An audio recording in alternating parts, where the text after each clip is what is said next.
Coffee and convo, y'all. Let's get it.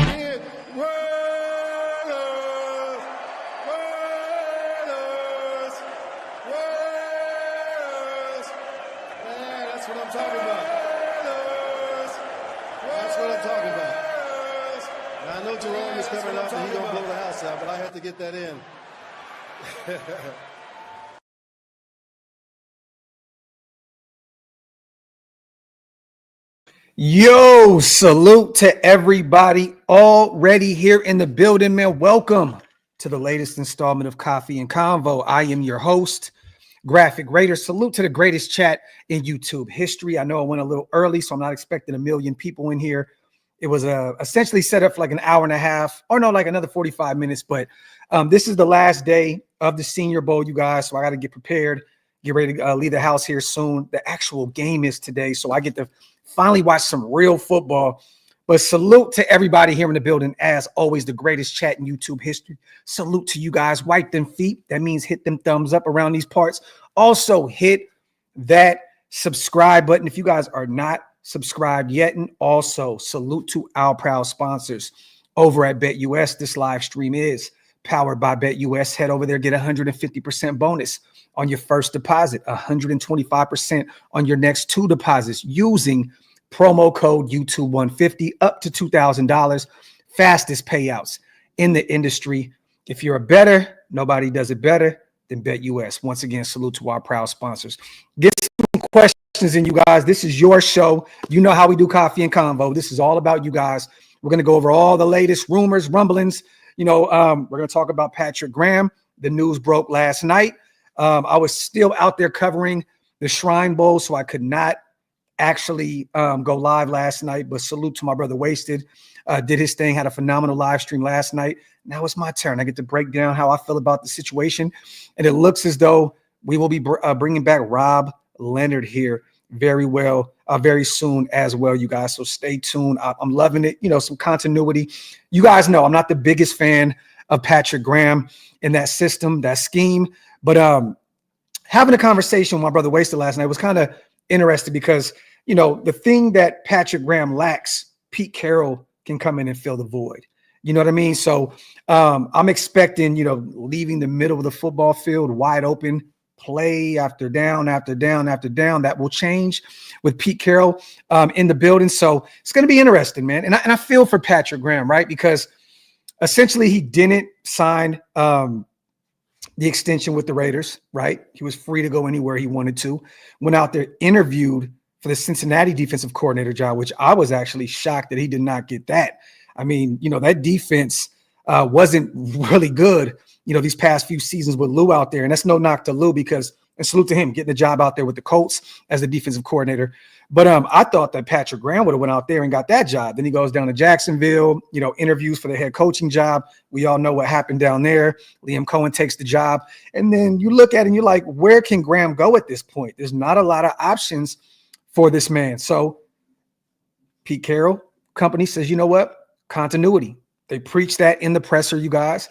They said, we're going to bring some guys back, you know, and this definitely helps us, right? This definitely helps us with bringing in potentially the likes of Nate Hobbs back in free agency. Robert Spillane, who's already on Instagram, excited, you know, in his stories saying, congrats to PG, welcome back home and all that good stuff. Trayvon Merrick, you know, and so on and so forth. We have a list. Divine Diablo, which I wouldn't bring back, but I'm just going along the lines of our defenders who are free agents. So this definitely gives us the upper hand to bring some of our guys back home that essentially can go to other teams in free agency. So not the biggest fan of Patrick Graham. You guys seen this before. You know, these past few lives, I've stated I thought that we can potentially upgrade or go younger, give Rob Leonard the keys, and hopefully he can do it. But hey, I'm here for this. I'm here for it. Not mad about it at all. Back home in Vegas and potentially this can be a situation where, 3-4 years down the line, maybe Pete leaves. He has a 4-year deal, that fourth being the team option, and Graham potentially takes over, takes the keys and runs with it. Or this can be a situation where Graham has another opportunity next off season to potentially become a head coach elsewhere. So there's so many different, scenarios here that can play out, you guys, with Patrick Graham. But once again, can it be a succession plan? Yes, it could be, with Pete Carroll potentially leaving. He's 73, so a couple years down the line, or it can be him just building back up that portfolio, building up that resume, and next off season going out there and trying to get another job again. So, but for those who didn't know, I think Josina Anderson broke the news last night. Vic Tafer and all those guys went out there and basically said it's official, that Patrick Graham is back in the fold as the Raiders defensive coordinator. So after going out to Cincinnati, Jacksonville, and looking at other options, he lands back where he doesn't have to move, doesn't have to relocate, just goes right back into the headquarters out there in Henderson and get back to work. And I know Maxx is going to be very happy about this. I know a lot of those guys, the Christian Wilkins of the world and so on and so forth, are going to be really excited to come back and work for Patrick Graham another year in this system. And I believe this will be year 4, season 4. And I think I've seen a stat somewhere, you guys, which is insane. This is, I think, the longest tenured defensive coordinator on this team since Rob Ryan, I believe, 2004 to 2008. Something along those lines. Don't quote me on that, but I've seen that stat somewhere along those lines. I think it was 2004 to 2008 with Rob Ryan. But kind of crazy to see that some continuity is actually here in the building. We're going to run it back with Patrick Graham for the 4th season. So, hey, man, the Raiders are trying to do this thing the right way. They're really trying to create stability out there in Las Vegas. You know what I mean? And once again, bringing some of our own guys back into the fold. So, and I believe we brought back our DB's coach as well, you guys, this morning. So it looks as though a lot of those guys, the Rob Leonards and so on and so forth, may potentially be back here very, very soon. And I think Vic or someone put it out there that it looks as though Rob Leonard should be, it's trending towards him coming back as a defensive line coach under Patrick Graham and Pete Carroll out there in Las Vegas. So that is a great sign. There was a reason why there were rumors about the Raiders, denying requests for him to go elsewhere and interview for other jobs. I don't know how true that was. I know people were talking about it. All speculation on my parts, but now it makes all the sense in the world why the Raiders didn't allow him to leave the building, if that was true, because I think that they had a plan with him this entire time. And I don't think that they truly thought that Graham could land back, with the Raiders after him going out there and interviewing for head coaching jobs and other defensive coordinator positions. So, yeah. And Isaiah, yes, Manning did work with Pete in Seattle as well. So there's familiarity there, and it makes all the sense in the world why he would bring back Manning Jr. Seattle. They share some time out there with that staff out there with the Seahawks. So it makes all the sense. He will be back. He's been brought back to be a part of the staff going into the 2025 season. Salute to Reap, my dog. Looks like Mr. Ivy League is going to be that successor. We don't know. We don't know that because Pete can really coach the next 4 years, Reap, and who's to say? And what if he coaches longer than that? I mean, this guy is a health nut. He stays healthy. He's in great shape. All I'm going to say is this. This can be a situation where Graham trusts Pete Carroll because of all the success he's had in the league. This is a lot more stability than AP being in there, Josh McDaniels being in there, right? I think that he's looking at this situation as, once again, I have nowhere else to go, so I'm going to go home and get another year under my belt with one of the greatest head coaches of all time in Pete Carroll, who's won a national championship and won a Super Bowl. And I'm going to run with it the next year. If this defense looks the way we think that it can look, the way we expected it to look last season under Pete Carroll and under Patrick Graham, Graham will probably end up getting a head coaching job elsewhere next year. So we can look at it like that. He could be the successor down the line, but does Graham want to sit around and actually wait 3 or 4 years, in order to take over this ship out there in Las Vegas? That may not be the lick. He may be looking at this as 12 months down the line, I could potentially be a head coach elsewhere. Now, I think that is I'm leaning more towards that, more towards Graham looking at this as a chance to potentially be a head coach elsewhere here in the near future.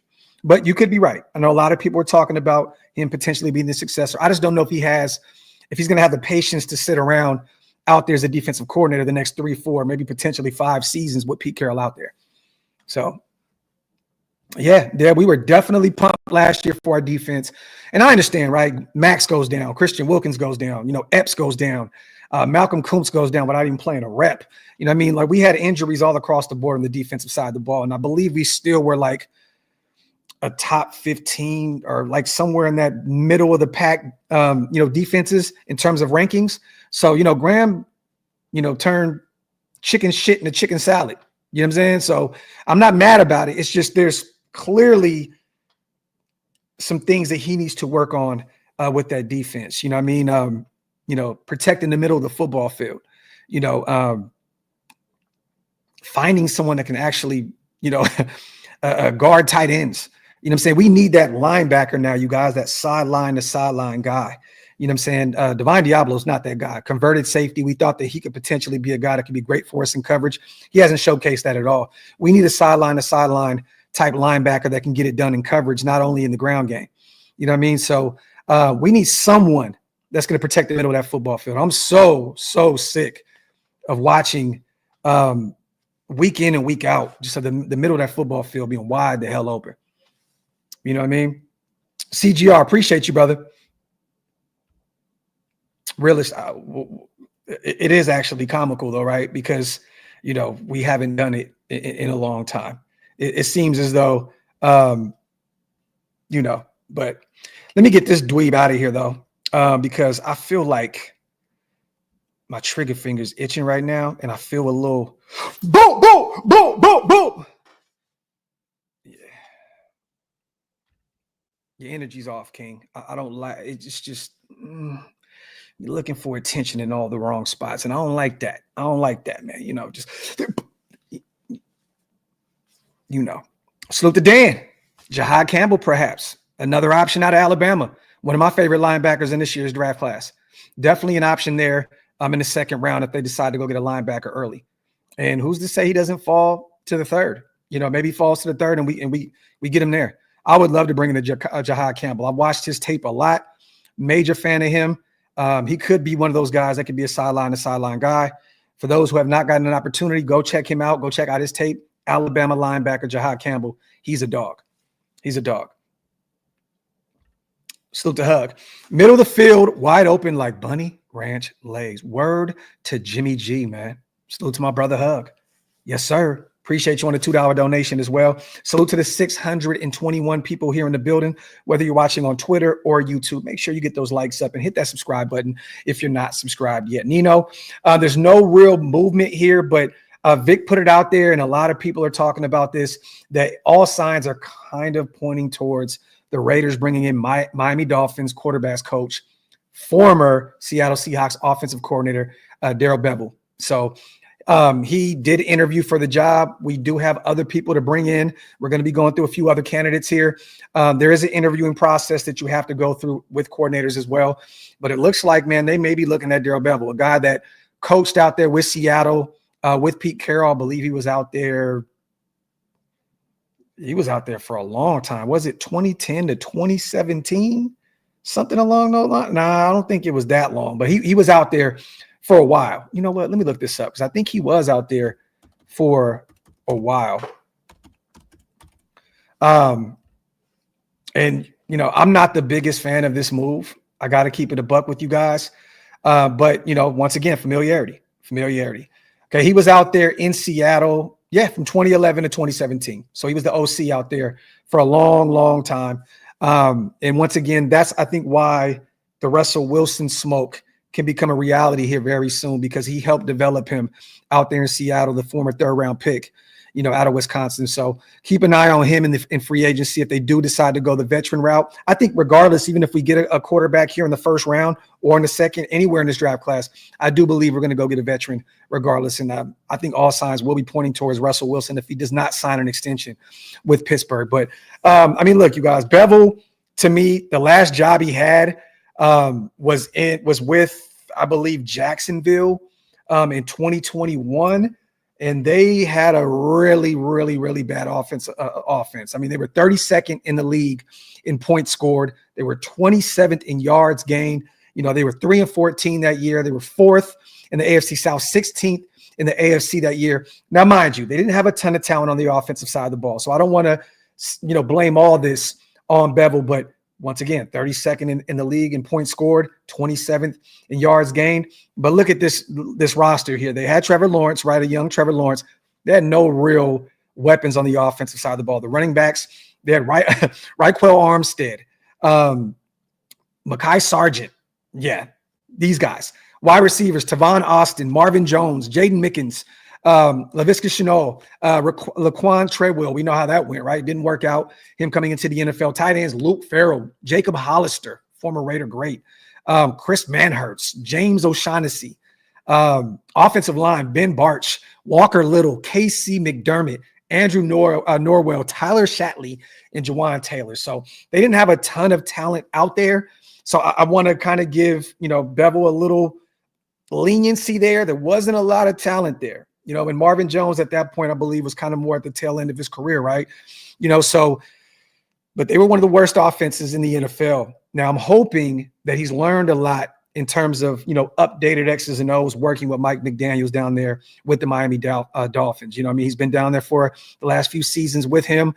And, I think that he's kind of hopefully updated his playbook, moving forward. So we shall see if he is the guy moving forward. But all signs are pointing towards Bevel potentially being the OC moving forward. And I think that means, you guys, we're going to build the trenches up. We're going to get that offensive line rolling, and we're going to probably get a couple, maybe 2-3 running backs, and maybe one in free agency, a few in the draft. And we're going to run the football a lot, which I am okay with. Defensive-minded football team, ground and pound on the offensive side of the ball. Not upset about that at all.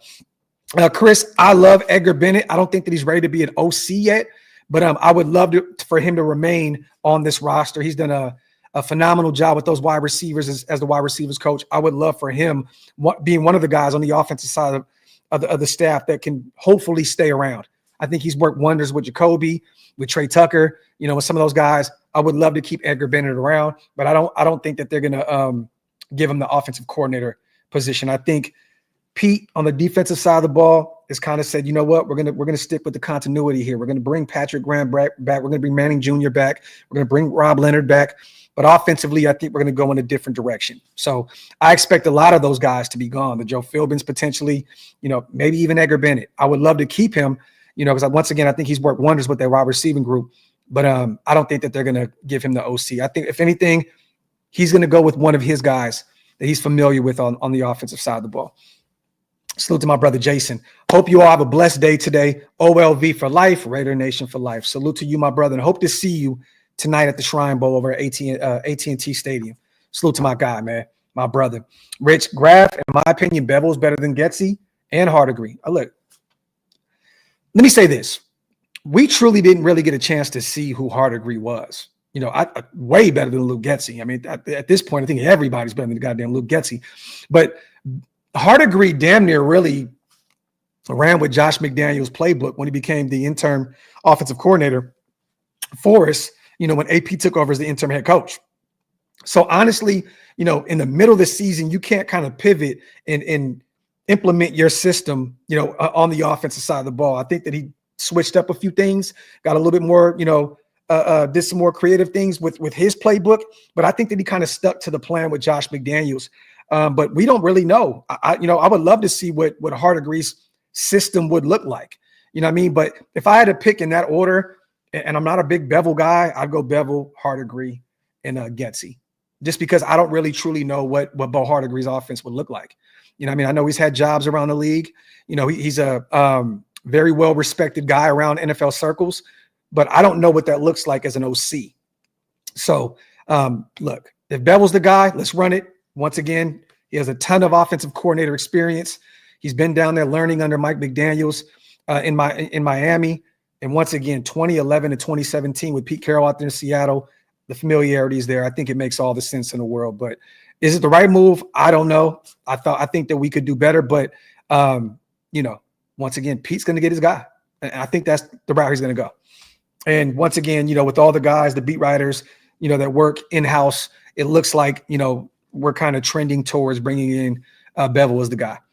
Salute to Midnight, my dog, on a $50 holla, man. I appreciate you, my brother. Real talk. Thank you so much, sir. Appreciate you, man, and everything you do for the channel. This is a great move. The nation has been screaming for stability and continuity. Now we're going in the right direction.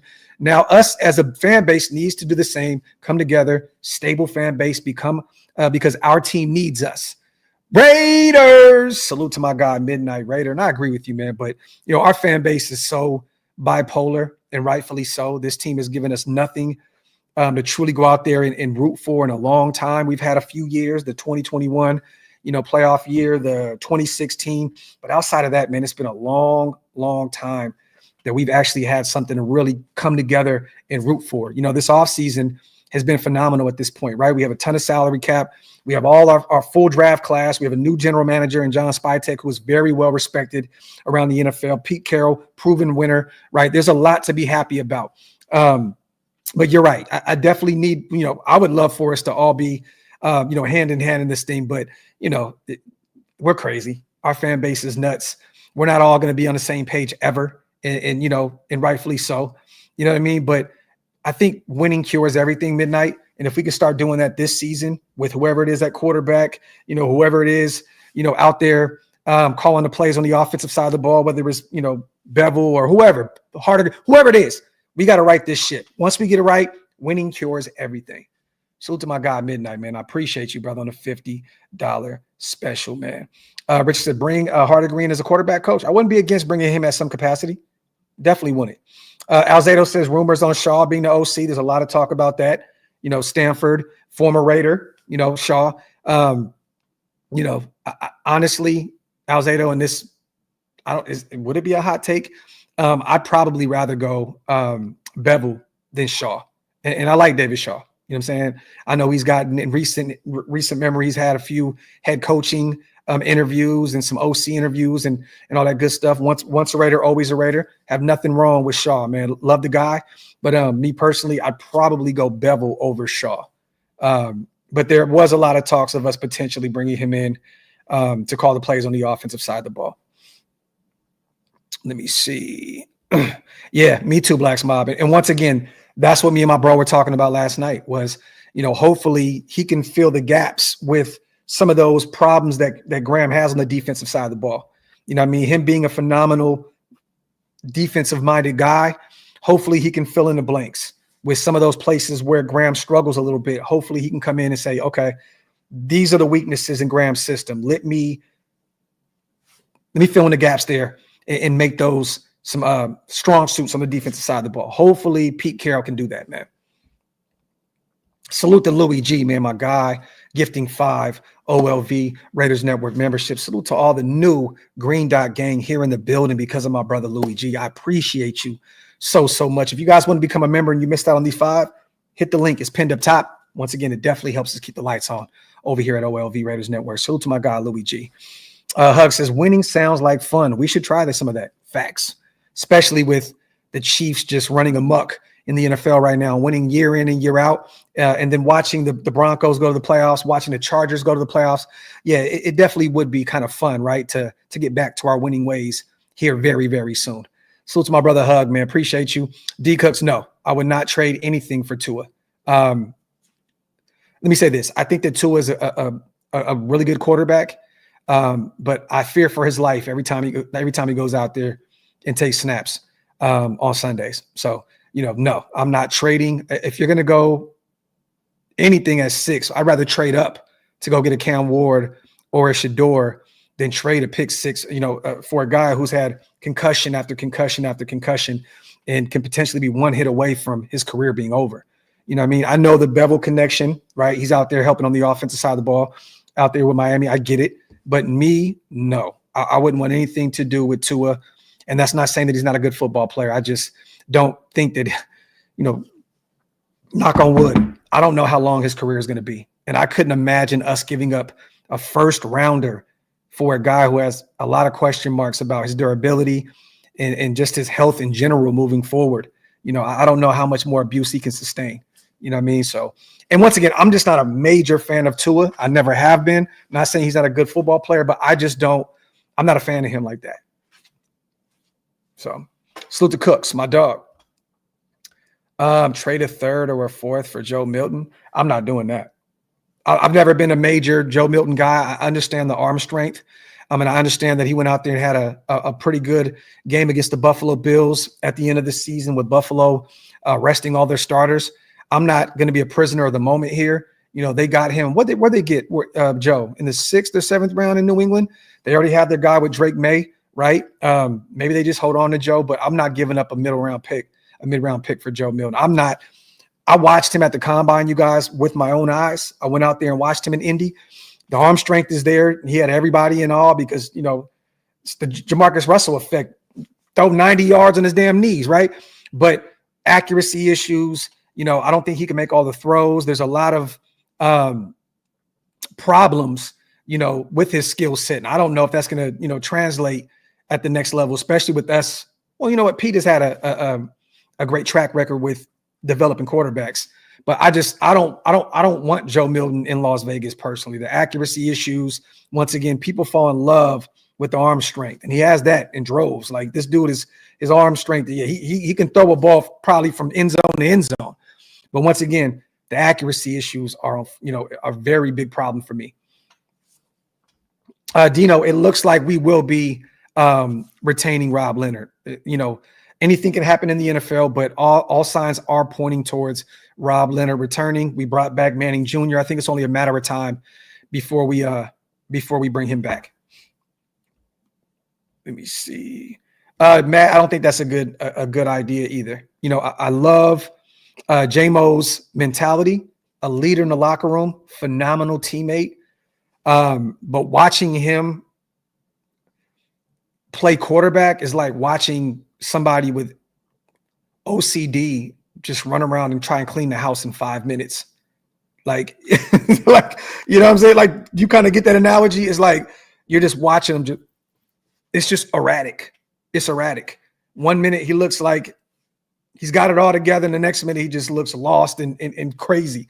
You know, I don't. Once again, phenomenal human being. Great, great locker room presence.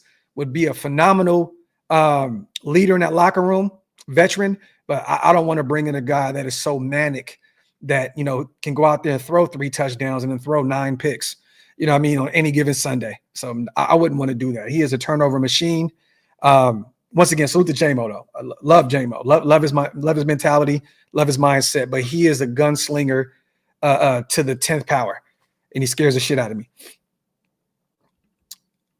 So there's a lot of rumors. I don't know if this is true, you guys. Let me look this up, okay? A lot of people are saying that Deuce Gruden and staff have been let go. I didn't see anything on this. I wanted to talk with you guys about this. I didn't see anything. Okay, Raiders make decision.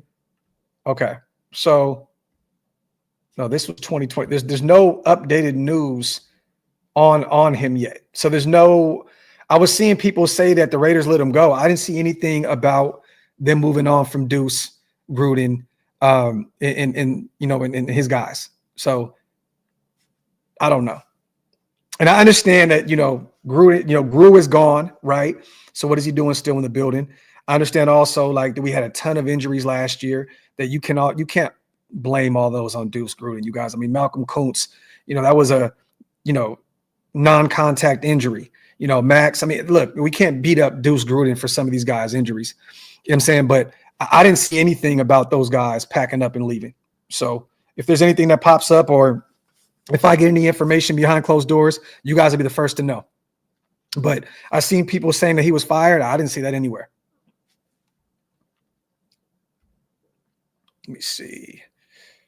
Yeah, I love it. And for those who don't know or hasn't been watching, I've gotten a lot of calls and a lot of messages on my phone about Jackson Dart out there killing it at the Senior Bowl. So it looks like he's trying to, sign, seal, deliver his name to potentially be that third quarterback, potentially the second off the board, and may end up being a first-round guy. You know what I mean? So I'm not a major Jackson Dart guy. If Pete Carroll and those guys think that they can develop him and become, that dude, I would love it. He seems very mature. I love the way he responded to questions that a lot of those guys, the Vinny B's of the world, ask him. He seems very mature for his age. Former quarterback for Jackson Powers Johnson's team in high school. So I'm not against it if these guys go out and get the 6'2" Ole Miss quarterback who looks like he's taking the Senior Bowl by storm. But I still have him as potentially the fourth quarterback on my big board with quarterbacks. And I could be wrong, you guys. And I know a lot of people are not big on Will Howard. You know, he had a major year in Ohio State this last season, and you can go back and look at his production and be like, it's kind of spotty. But I have 3 tiers with these guys. And I think that my first tier is Sheduer, Cam, and I have Will Howard. I know a lot of you guys will disagree with me watching his tape. And I think that he can be a guy that can get it done, 6'4", can run the football, a dual threat type of guy at Ohio State.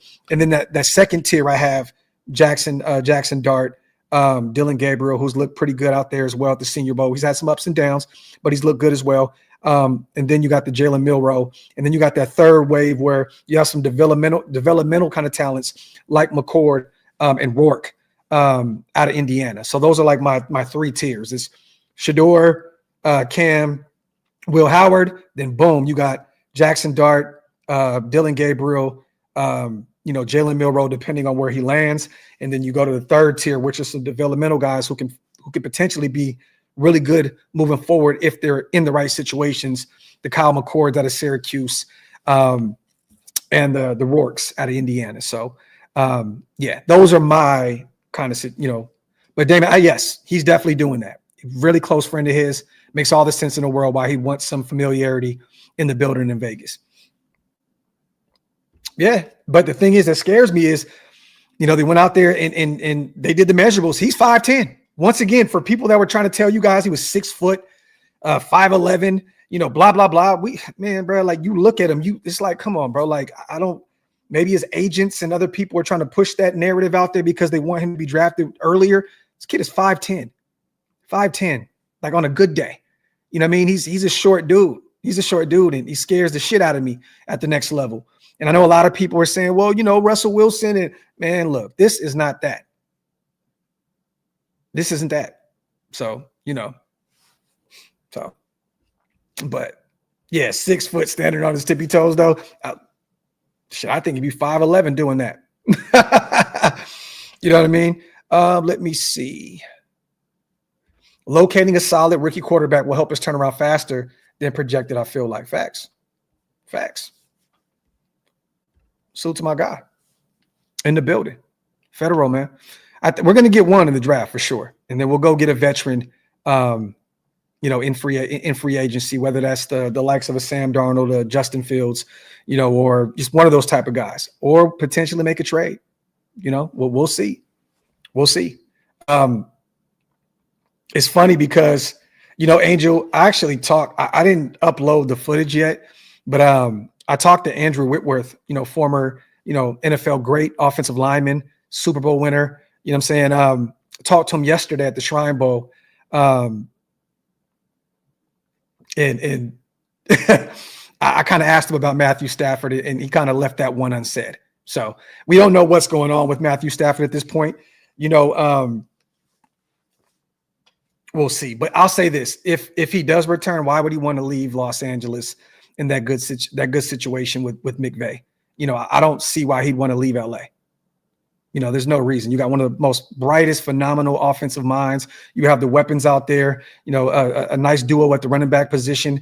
I know Cooper Kupp may be gone because of that big, that big amount of money that's on the books for him. So they'll probably move on from him. But they got, Puka. They're probably going to get another great wide receiver in this draft. Why would he want to move? You guys, please do this, man. Stop talking about other guys in the chat. Please. I didn't want to talk about this. I have no issues with nobody. Okay. What I do, they don't do. Okay. So don't try and group us all in this situation. What I do, they don't do. I don't have a problem with anybody. Okay. Stop doing that. These podcast wars and so on. I don't have an issue with nobody. Please keep that out of my chat, man. Please. I don't care who this and says that. Look, whatever, man. Please keep that outside this chat, dog. I don't care about, I'm doing me. My team is doing us. We have no time to be worrying about what everybody else got going on. I don't do the problematics on camera. I don't get emotional and start screaming about this person. I'm not doing that. Y'all in here gossiping like hoes, man. I don't want to hear that, bro. Okay. What I do, they don't do. What they do, I don't do. Salute to all those guys. You know what I mean? Keep that over there and let's keep this over here. We're talking football, man. I don't care about the whole problems that you guys are trying to create. I don't have an issue with anybody. Just because I don't work with people doesn't mean I have an issue with them. You know, and personally, if I know you personally and there's some potential problems, we work that out as men behind the scenes. I'm not doing all this goofy shit. You know what I mean? Come on, man. Relax. People flooding the chat doing all that's like, come on, man. Like real talk. Let me see. Yeah, Tim, like, come on, bro. Just relax. Relax, man. Relax.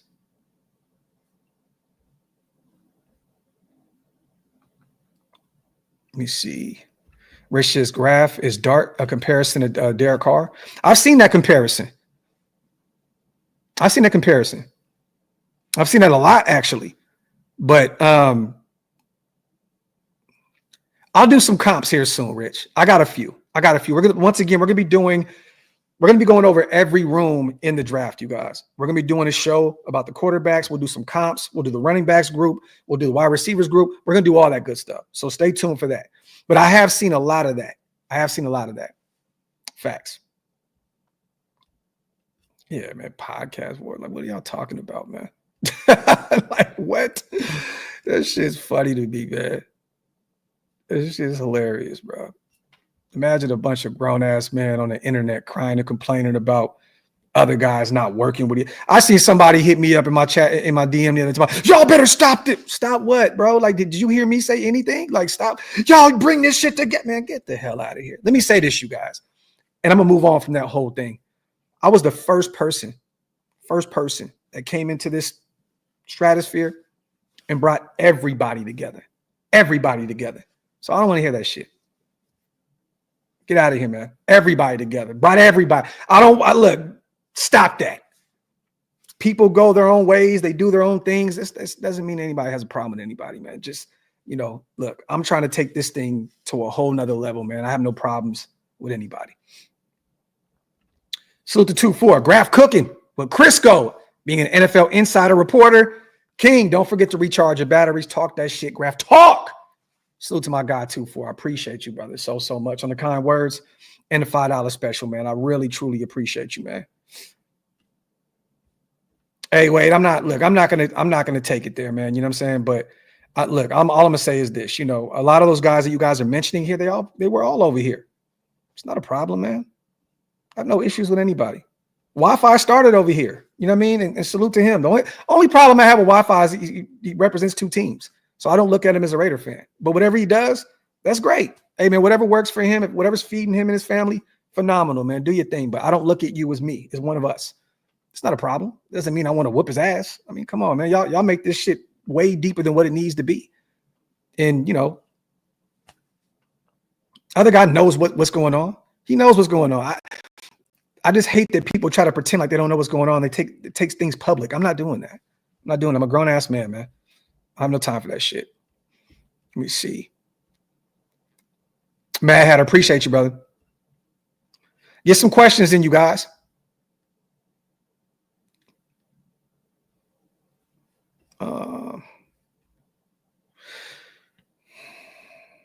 I don't think so, Foxdale. I don't think so. And then once again, what are you giving up for a Matthew Stafford? What are you giving up for him at this point when he may only have a year or two left in his career? I mean, that's a move that you make, right? Like the Rams did when you're in win now mode and they won a Super Bowl. Like, I love that Pete Carroll said that we're going to go out there and try to get this thing together right now. Like right now, you know what I'm saying? And compete right now. But come on, man. Like, let's keep it a buck here. That's not a move you make to go get a Matthew Stafford. We don't have the roster right now to actually win a championship. You know what I mean? So why would you make a move for Matthew Stafford here with maybe you get a year or two out of him? That doesn't make any sense to me.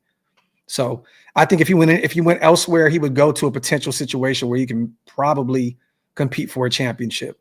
The Rams did it the right way. They moved on from Goff. And look at him in Detroit. It was a win-win for both those franchises. He went to the Rams. He was the one that put them over, got them over the hump and won a championship, right? So that's not a move the Raiders should make right now. Could you imagine giving up early draft capital for a guy who's literally at the end of his career? It doesn't make any sense to me.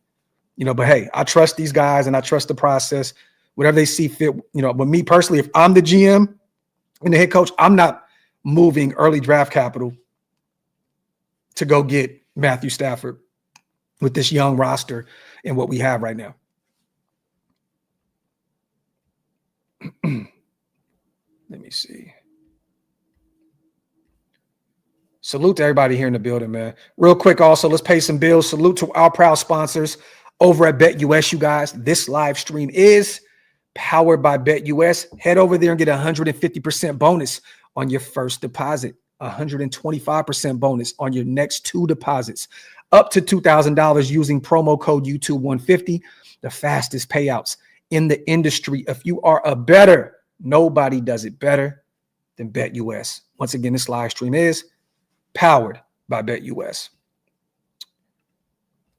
Yeah, I'm gonna start blocking people here in a minute because I don't have time for it, man. I don't have time for it. People mentioning names and all that. I don't have time for that shit. I'm gonna tell you right now, moving forward, people mention names and try to divide this shit. Y'all just getting blocked. Mods, anybody keep mentioning other guys and it's not Raider related and talking about get rid of them, snipe them. Done deal. I don't have no time for that shit. Ty, come on, Raider Nation. Chill with the BS. It doesn't matter who y'all listen to, whether it's OLV all the way to Wi-Fi Willie. It's all Raider Nation. It's enough BS going on in the world. This is where we get together and get away. Facts, man. Salute to my brother Ty on a $20 special. And I could have said any better myself, my brother. Salute to you. Facts. Yeah, you guys get your guns drawn out. Get your guns drawn out, my fathers. They can get popped immediately. I have no time for it. We here talking ball. I'm not here to talk about other men. That have nothing to do with the process of the Raiders. Do you think because of the defense, or do you think because of the offense, Pete runs, we take a real long look at Genty? He scares me because of durability. I don't know, man. I don't know. I mean, I think personally, I don't want to take a running back there at 6 in a deep running back class. You know what I mean? I like Genty. The thing is this, they ran him into the ground out there in Boise State, right? I mean, shit, he was getting he was running the football like 30 times a game out there with Boise. So I don't know how much tread is left on those wheels per se. But I mean, Genty could be a generational type talent at the running back position. And if they take him there, I trust that, they know what they're doing. They think that he can be the guy moving forward. The reason why we were high on bringing in Josh Jacobs, Jay, was essentially he was like the third option at Alabama. There was not a lot of tread on those wheels. When he came into the NFL, it was like, oh man, he had fresh legs. And he was good to go. That was the only reason I was good with taking a running back there in the first round when we got Josh. GT scares the shit out of me. I think he's going to be phenomenal at the next level. But once again, how long, can he sustain, success at the next level, once again, after running the football so much at Boise State. You know what I mean? So, but if they take him on, look, I can see it. I truly can. But I really feel like they're going to make a bold move. I think they're going to make a bold move, man. And I think they're going to go get a quarterback. I'm just throwing that out there. There's a lot of talk, you guys, right now, about, the whole Sheduer thing and the Raiders potentially moving on up and going to get a quarterback. I'm telling y'all now, I have this nagging suspicion that we're going to get a quarterback in the first round. And I think that from 6, we're going to move up. I think we're going to move up. I don't know what we're going to give up. I feel like you may have to move on from several draft picks in order to go up from 6 to potentially 2, where Cleveland is, or maybe you have to go up to 1, where the Titans are. They said that they would take best player available. They also said something along the lines of them wanting to build this thing the right way, inside and out, build the trenches. So maybe they do move back to 6. But once again, we talked about this. I've been covering the Shrine Bowl for the past week. Sheduer interviewed with the Titans. Talked to the Browns brass, talked to the Giants as well. Him and Brian DeBall were dapping it up all week long, and I wouldn't be shocked to see those guys together again today, potentially at the Shrine Bowl game. But there's a lot of talk and a lot of smoke right now about, the Raiders moving up to go get Sheduer. It is very possible, or the Raiders can make a bold move and move up to 1 or 2 and take Cam Ward, right?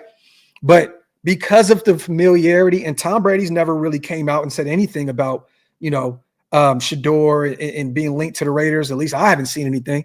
But I'll tell you right now, as someone that Brady helped develop and helped,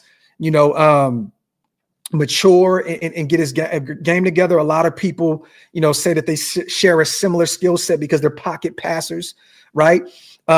There's been a lot of talk. And once again, the Shrine Bowl has essentially been the Sanders Bowl, you guys. That's it. It's been a Sanders Bowl. Like without the Sanders boys being here and the Colorado boys being here, I'm going to be honest, there probably wouldn't have been a lot of talk and a lot of that going on right now. Even though Sheduer hasn't been practicing, and I think he's only did one media day since he's been out here, he has been working out on his own. He's from the area, actually right down the street from my house in Prosper, literally right down the street from my house. He's been over there working out and stuff. So, but there's a lot of talk, especially with me walking around, Raidered out everywhere. People are always coming up to me. Hey, what do you guys think about what are you thinking about this new news about the Raiders moving up? And I'm like, what do y'all know that I don't know? You know what I'm saying? So, but I would not be shocked if Brady went up and got Sheduer Sanders. I also wouldn't be shocked if Sheduer was available at 6. But once again, if he is your guy, you got to go up and get him. You can't just sit on your hands and hope that he falls to you. That's not the way to go about your business. And I don't think that Tom Brady, Spy Tech, and Pete would do that. I think that they're going to make a massive move here and go get their quarterback. I personally think they will. And I think that they bring in a veteran quarterback and they potentially sit Sheduer. Sit him for a year, potentially 2, if the bridge guy is performing well and competing. I'm telling y'all now, I would not be shocked if they went and got Sheduer and they brought in Russell Wilson. I'm telling you now, man, I would not be shocked to bring in Sheduer, have Russ be the guy for a year or 2. What did Brady say, you guys? He had a problem with today's NFL because these guys have no opportunity to develop, no chance to sit like he did behind a Drew Bledsoe, like an Aaron Rodgers behind Brett Favre, like a Patrick Mahomes behind a Alex Smith, right? I would not be shocked if they move up, got the guy, went and got a Russ, went about a veteran in and had him sit for a year or 2 while they got him prepared and got him ready to go. Now, you're going to hear Russell Wilson lose a game or 2, right? And then everybody's going to be screaming for Sheduer. The thing is this, Brady, Spy Tech, and Pete Carroll do not come off as guys that seem rattled to me. They're not going to just make a drastic decision because the fan base is emotional and up in arms. These guys have been there and done that. There's a reason why they are where they are. Some of the most successful people in the world in their respective fields. Pete Carroll was a head coach. Spy Tech now first-time GM, but he's once again respected around the NFL. And Tom Brady being literally the most highly decorated athlete probably of all time. So, I would not be shocked if this truly happens, if we move up. I want it and still go get a veteran. And Brady does exactly what he said the problem with the NFL is. Sit him, allow him to develop, and see where we go from there. Salute to Hafi. If the Raiders win a Super Bowl, does Brady get another ring? Yep, he definitely does, Hafi. He's a part of that franchise. He gets one just like Mark Davis gets one. Richard Seymour gets one just like Mark Davis gets one. Yeah, he definitely does. You don't think that he's trying to go out there and get his 8th? He wants to fill both those hands up, man. He wants attention. And that's a double entendre. Attention and attention. He wants 10 of them things. So salute to Hafi, man. Let me get these supers in real quick, you guys. My apologies. I am behind in the chat. Salute to everybody here in the building, as always. And Winston, who's to say? Who's to say, right? I'll say this. If anybody knows who Sheduer is, it's Tom Brady. And if we take Cam Ward, if we move up and we took a Cam Ward, it's clear as day that Brady said, you know what, this is the right move. Because once again, you guys, what did Spy Tech and Pete Carroll say in that presser? Brady's going to be very, very involved with locating the quarterback. And who knows him better than Tom motherfucking Brady? Salute to Winston. El Chito, Graphk, I know you ain't high on Dart or Milrow, but do you believe reports that teams have a first-round grade on Dart and can have appendix Daniels type? Yeah, I do, Chito. I definitely do, because how thin this class is. So, yes, there's several teams out there that need a quarterback. The Titans of the world, the Raiders, the Giants. Do the Titans? I mean, they got Will Levis, but essentially they need a quarterback. There's several teams. New Orleans, they may try to move on from that Derek Carr contract, and they'll have a new head coach. It looks like Kellen Moore is going to be the guy. Who's to say that he's high on any of those guys out there, even though they took one last year, right? So there's several teams that can use a quarterback. And the reason why his stock will go up is because of that specific positional group being so thin in this year's draft. So I can see Jackson Dart definitely taking a massive jump and becoming a first-round pick. And a lot of people had him initially in the third or fourth round. I was seeing the highest into the second. But now a lot of teams will probably be looking at him because of the jump that he took at the Senior Bowl so far. Once the combine, comes and goes, he'll probably end up being a first-round pick. And I wouldn't be shocked by that. Shit, I wouldn't be shocked if Jalen Milroe was because of all the athleticism that he possesses. So, it's a thin class. Some teams are going to take shots.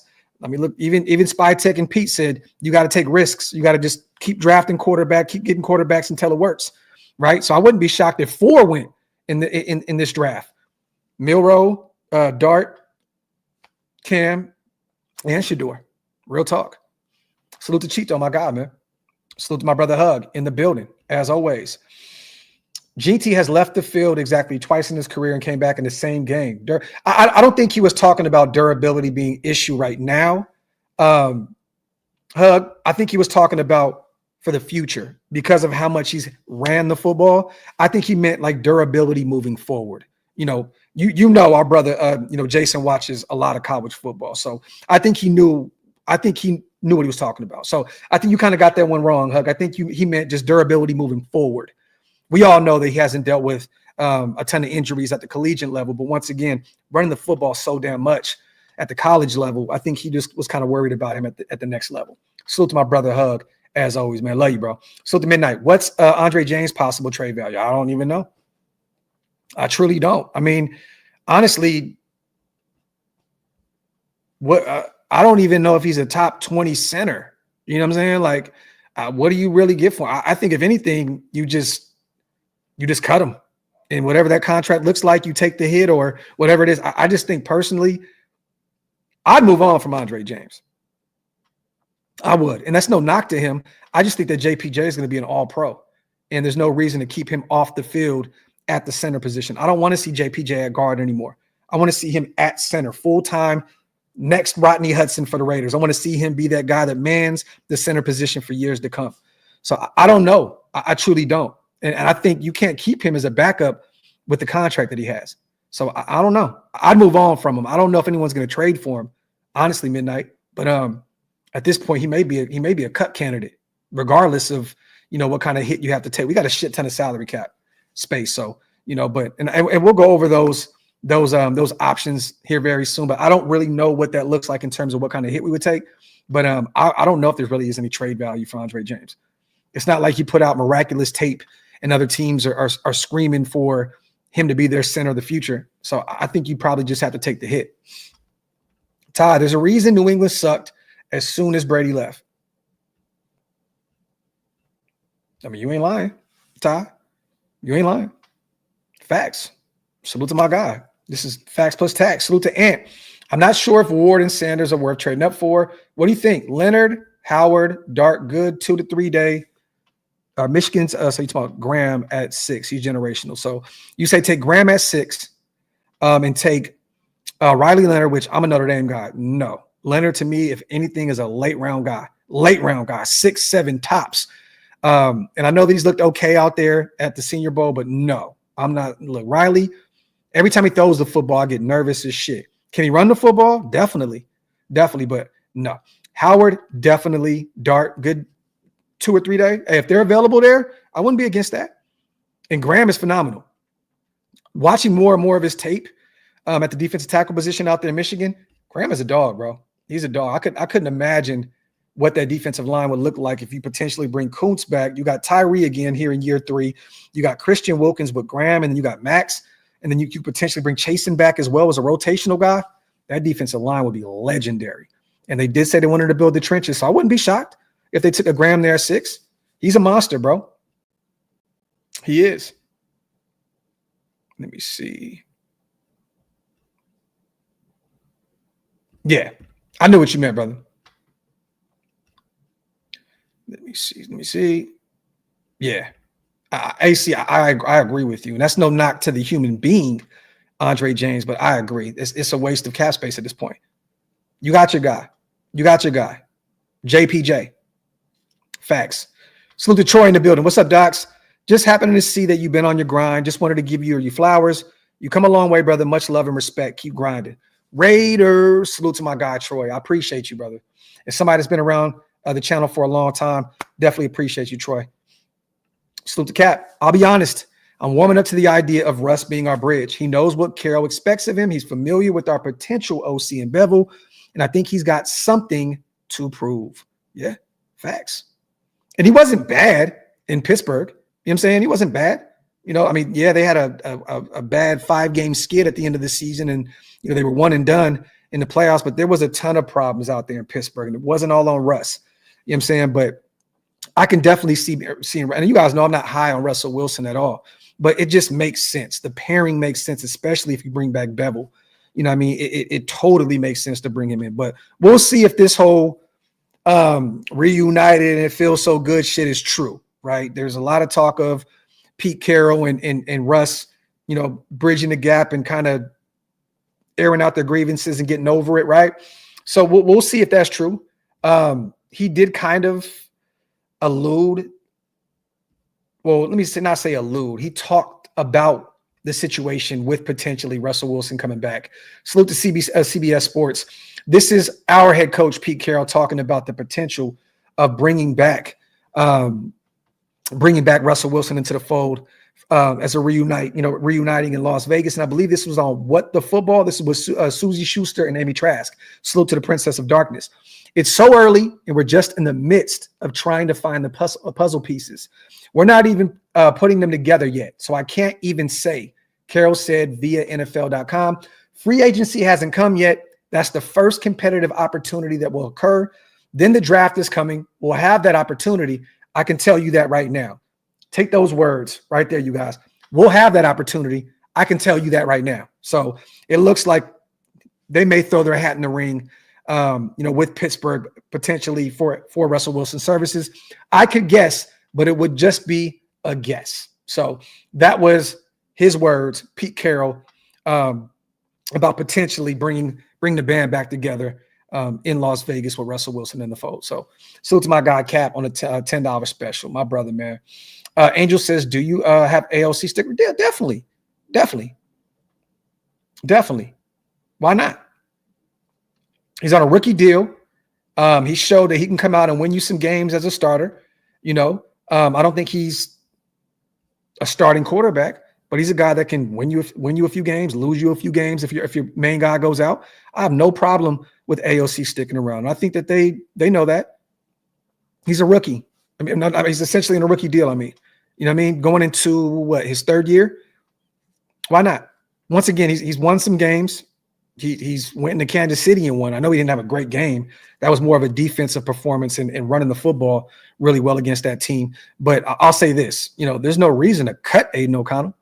What you do is you let Desmond Ridder walk. Potentially you keep Carter Bradley on the practice squad or you move on from him. But why not? I wouldn't be shocked if they carried 3 quarterbacks. If you went and drafted one, you keep Aiden and you go get a veteran. They want to see this thing through. They want to find out what will work for them and what won't. And I don't see them moving on from Aiden O'Connell anytime soon, especially with some of the success that he's had. He's won some ball games with some pretty bad teams under some nasty, nasty circumstances. So I definitely think that Aiden sticks around. Definitely. That's not me saying he's going to be a starter by any means. I don't think he will. But, potentially as a backup to what veteran guy, bridge guy comes in, and maybe they're very, very patient with the rookie that they bring in. So salute to Kenny Mack. With Pete and the GM being such an eye level or having an eye for talent, I wouldn't be upset with standing pat at 6 or trading down for additional second or third round picks. Hey, man, I trust Pete. I trust SpyTech. These guys' track records speak for themselves. Once again, SpyTech was out there. One of the guys that handpicked Bucky Irving out of Oregon, and look what he did. He just ran down on opposing defenses in his rookie season as that duo with Rashad White, right? So I trust the process. I definitely think that if they trade back, I'll be excited because once again, we need a lot of help on this roster on both sides of the football. So if we trade back, in which Pete has done in Seattle, I think several times, I swear it felt like Seattle moved out of the first round a million times when Pete was there. I could be wrong, but it just felt like that.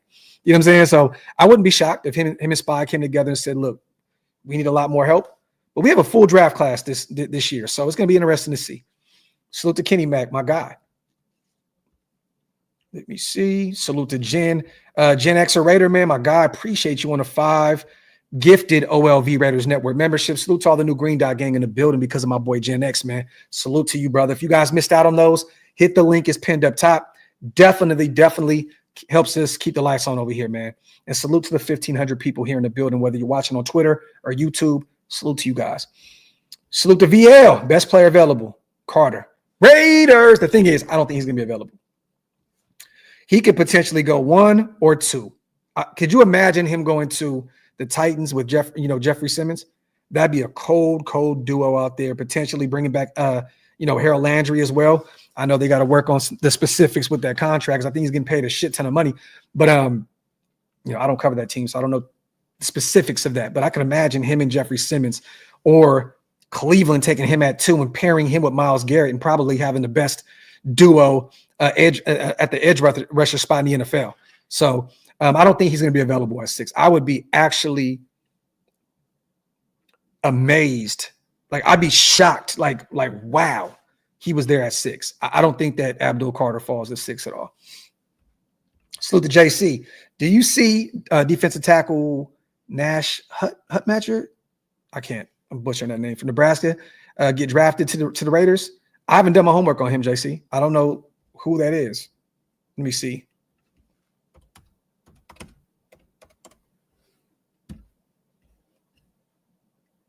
Oh, I do know who this kid is. He was actually here at the Shrine Bowl. Let me see something. I'm gonna look up his stats real quick. I do know this kid. I actually fucking talked to this kid. Let me see something. Salute to everybody here in the building as well. I think I talked to this kid. I'm gonna look at his stats real quick. Once again, salute to everybody here in the building, as always. All right, 6'4", 310, 15 solo tackles last season, 2 sacks and a forced fumble. Senior. And I'm looking down the long list of stats. He had 4.5 sacks in 2023, had 0 in 2022. Hey, man, you can look at him potentially in the later rounds. Defensive lineman, 6'4", 310. Salute to JC. You give me some homework to do now, brother. Salute to you. Salute to Hug, my dog, as always, the brother. Appreciate you, man, so much. Thank you for all the love that you give the channel, man. My brother in real life, appreciate you. Salute to all the new Green Dot gang here in the building. Because of my father himself, the GOAT himself, Hug D's gifting 5 of them things, man. Salute. Yeah, Reb, that's what I'm saying, bro. Like, it felt like every year they moved back out of the first round. But we're at 6, so it's going to cost a lot for us to move back. Whoever's trying to move up, we probably are going to get a shit ton of assets if you want us to move back from 6. So it's going to be interesting. But yeah, Reb, you definitely right. It felt like that many times for sure. 4Dog is a season ticket holder. I can't go through a season with Russ. I'll sell my God. Damn, 4Dog. Bro, as a season ticket holder, you just went through a season with Gardner Minshew. Shit, as a season ticket holder, the year prior, you went through a season with Jimmy G. And I'm assuming if you've been a season ticket holder for a long time, you've seen DC in action as well, my brother. Look, it can't get any worse than those situations. And I think Russ would be an upgrade over all those names. So, God damn, bro. Salute to 4Dog. I appreciate you, though, bro. But, man, salute to my guy. Holy shit. My dog said, I'll give them shits up if Russell Wilson comes to Vegas. Salute to Hug. Not arguing with Jason. Just think GT has conditioning and Jesus on his side. I truly believe he's blessed and highly favored. All I'm saying. Got you, my brother. Got you. Salute the hug. Salute the 2-4 in the building as well. Gifting 5 OLV Raiders Network memberships. My brother, one of the goats over here, one of my fathers. Also, thank you. Salute to all the new Green Dot Gang in the building. Salute to my brother Wasted as well, here rocking with us. Oh, it's just crazy, bro. Yeah, shoot me a few tickets, bro. Send me a few. I'll pull up. You know, look, I'm not a big Russ guy, but, you know, I'll take a few tickets, man. Let me know what's up.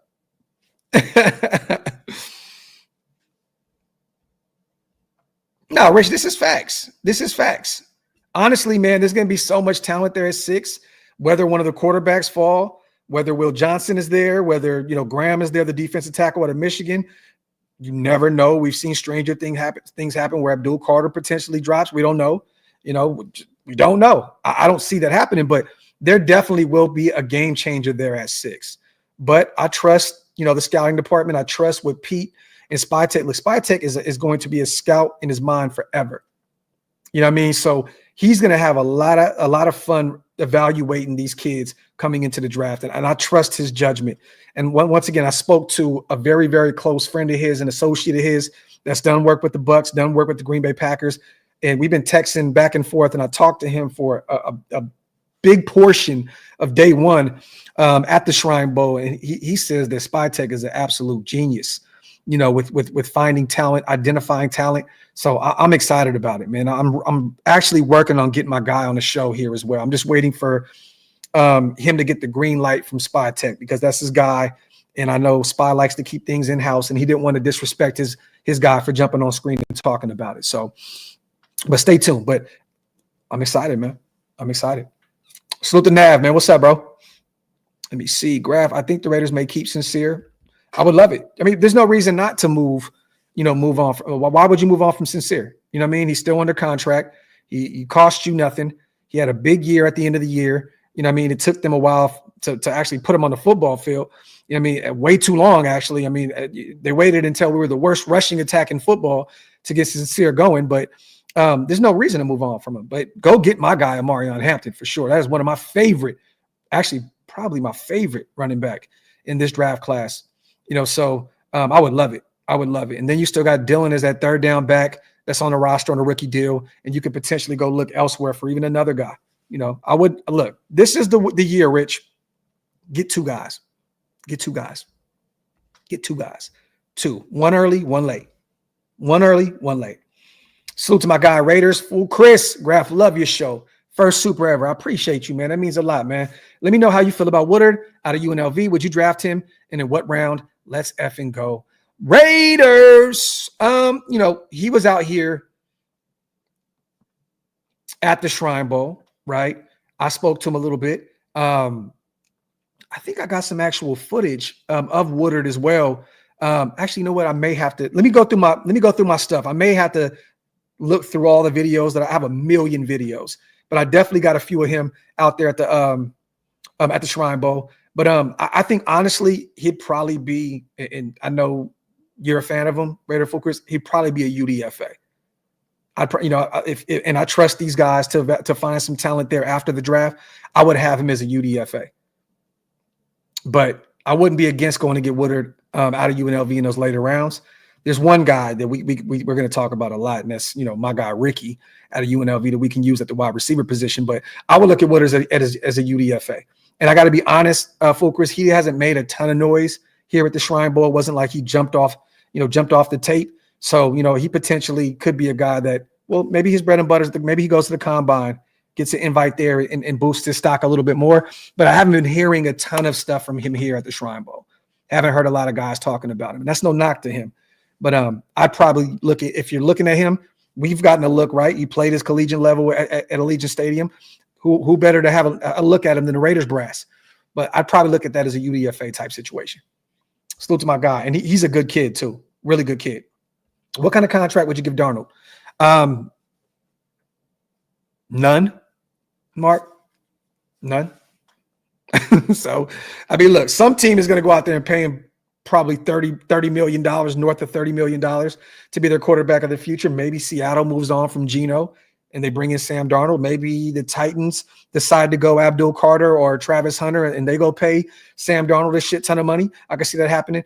I'm not willing to put $30 million or north of that up for Sam Darnold, who looked really good this year, shit the bed in the playoffs, but also a ton of that success goes back to Kevin O'Connell and that system that he runs in Minnesota. So I'm not paying that kind of money. This is a big year. We have $100 million in cap space. We need to bring some of our guys back. I'm not paying that kind of money to bring in the Darnold when you can probably bring in Russell Wilson for half of that, or Justin Fields for half of that. I'm not paying that kind of money for Sam Darnold, who's a major question mark outside of Kevin O'Connell's system out there in Minnesota. Salute to Mark. Salute to Ant. Just needed a top 10 talent, not Cleve Farrell. Please. Man, Ant, you ain't never lied, bro. Salute to VL. We need Jackson Dart looking like Bo Nix. Salute to my guy, man. Salute to Taino in the building, my brother.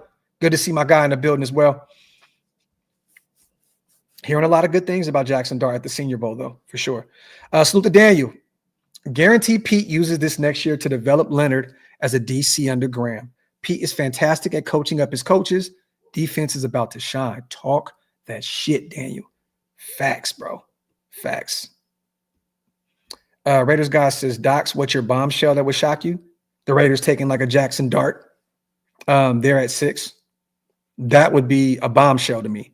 Or one of these other guys, a Will Howard or another quarterback that's not named Cam Ward or Sheduer Sanders. That would be a bombshell to me. And to be honest, taking a running back there at 6 would be a shocker to me. This is a deep class. You don't have to go get GT at 6. That would be a bombshell. I mean, I wouldn't be upset because I trust what these guys do, but taking a running back or taking another quarterback not named Cam or Sheduer would be a bombshell to me at 6. Salute to my guy, Raider God. Salute to RC in the building, man. My dog, I'm becoming a member as well. Appreciate you, brother. That means a lot, man. Thank you. Thank you. Thank you so much. Salute to Nav, man. I've been paying attention, close attention to the coaching reactions of Raider OGs. Tim, Charles, Howie, and even Rice. If they're stoked, I'm stoked. Talk, Nav. Talk. Facts. Facts plus tax. Salute to you. Salute to Reb. That's another guy who's gaining a lot of noise. Hearing a lot of noise out there. The offensive lineman at, I believe, North Dakota State. I'm hearing a lot of his name, Gray Zabel, out there at the Senior Bowl. Definitely hearing that he's out there cooking with grease right now at the Senior Bowl. A lot of people have been texting me that name, the young offensive lineman, I believe, out of North Dakota State. Dart looks better than Nix and JJ. We don't know that yet. Cheeto. Remember, a lot of people said that Bo Nix was not going to be him at the next level. In year 1, it looked pretty damn good. So I'm not ready to sit here and say that Jackson Dart is going to look better than him. And we don't even know what JJ looks like at the next level yet, right? We don't know. We just seen a few snaps in preseason, and then voila, he was gone. I think we'll get a chance to see him this year in Minnesota because he's probably going to take the reins over from Sam Darnold. But I'm not willing to crown Dart just yet and give him the Bo Nix treatment because Bo Nix went out there and helped guide his team to the playoffs in year 1 as a rookie and had numbers that damn near stood next to Jaden Daniels. So I'm not going to go that far yet. I need to see something, before I can crown that kid that. I can't do it anymore. Too many washed up, horrible quarterbacks since we've been in Vegas. Talk for it, dog. I understand your frustrations, brother. I get it. Trust me, I get it, man. I get it. I totally get it. Don't give up on our team yet, though, man. I'll say this. With this new brass in the building, with Spy Tech, with Pete Carroll and the deals that they got, I think right now we got some stability and we're heading in the right direction, man. So do not trip. I think it couldn't have got any better once we missed out on the whole Ben Johnson sweepstakes, right? Everybody was just kind of like, wow, here we go again. And then a few days later, Pete Carroll's in the building, Spy Tech's in the building, and then boom, the excitement is back. You know what I mean? Let's not give up on these guys yet. I'm willing to wait it out, see what these guys can do. Big free agency, big draft class. They have to get it right this offseason for sure. Salute to Ford Dog, man. Salute to JC and Town Biz OG on becoming members as well. My dogs, I appreciate you, brother, so much. Welcome to the Green Dot Gang, and I've seen your guys' names here before. I don't know if you're just renewing or whatnot, but salute to you guys for being back and rocking with me, man. Graphk, Will Johnson at 6, mad or no? I wouldn't like that move. And I like Will Johnson a lot, and he could be one of the potential, one of those guys at the next level who can be a all-pro type talent. He's a ball hawk. I think he has like 4 or 5 pick sixes or something like that, I believe, at the collegiate level. Don't quote me on that. I like the measurables. He's around 6'2". You know what I mean? He can play in different systems. He's versatile. You know what I mean? But he did have, what was it, turf toe this year or something like that? You know, that worries me. He missed a ton of football this season. I think that Pete can find a steady option there in the mid rounds like he did in recent memory. The Tariq Woolens out of a small school down there in San Antonio in the middle rounds, right? The Richard Shermans, out of Stanford there in, I believe, the 5th round, right? So I don't think that they're going to go out there and go pinpoint a corner at 6 when there's so many needs on this team. I think Jacorian is going to look great with Pete Carroll and company. I think, DCAM, he has those measurables where Pete loves. And once again, remember, you guys, Patrick Graham is back. So these guys are already familiar. The Jack Jones of the world, in which I think Jack potentially would be the 3rd option, and then maybe we bring Nate Hobbs back in the slot as well. I don't think they reach for a corner at 6. I don't. Remember this, you guys. All our corners are still under contract right now outside of Nate Hobbs. Jacorian coming off a big year before the injury. DCAM, rookie deal. Jack Jones still on his rookie deal. I'm not going to go out there and force a corner at 6 if you don't need to. I trust in him to find one of those guys there in the middle rounds. And once again, salute to my brother Andy, man, because there's a guy out here that I've been covering at the Shrine Bowl, and he put this. He sent me a text, and there's a guy that I was watching very closely, big body corner named Za Frazier, right, out of UTSA, Sincere's alma mater down there in San Antonio. And this is a kid that is 6'3", 185. He had 20 solo tackles. He had 1 forced fumble. He had 6 picks last year and 9 passes defensed. 6 picks, 9 passes defense. But more importantly, once again, 6'3", that big body type guy. Za Frazier can be a name that Carroll can pinpoint there in the middle rounds. You know what I mean? So I don't think you need to reach on a Will Johnson there at 6. And I understand our fan base with being obsessed with the cornerback position at Michigan because it worked phenomenally, right? With Charles Woodson, the GOAT, future, when we got him, he was a perennial All-Pro, Super Bowl winner, Hall of Famer, right? But let's not act as though Will Johnson is already that. We knew what C. Wood was immediately. And Will Johnson is a phenomenal athlete, but there's going to be way more need. We have more needs than a corner right there at 6. I would love for my homeboy Gabriel to make it to the NFL, but he is too small. He's going to make it, Pineapple. He'll be in the NFL, and he'll probably be gone in the first 3 rounds.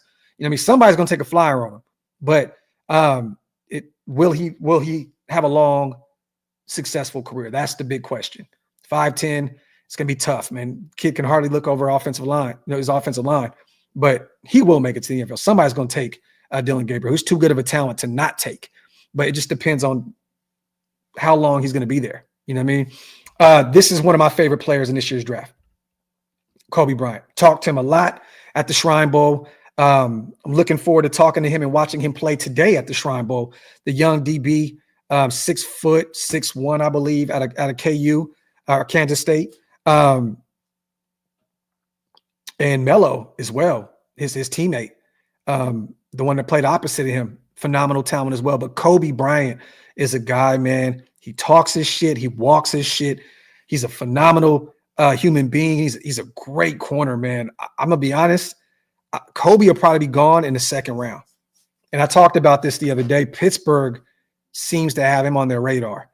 And I think that some team will probably come up and take him there in the 2nd round. I don't think there's any way he leaves the 3rd round at all. Love Kobe Bryant. Love him. Love him, love him, love him.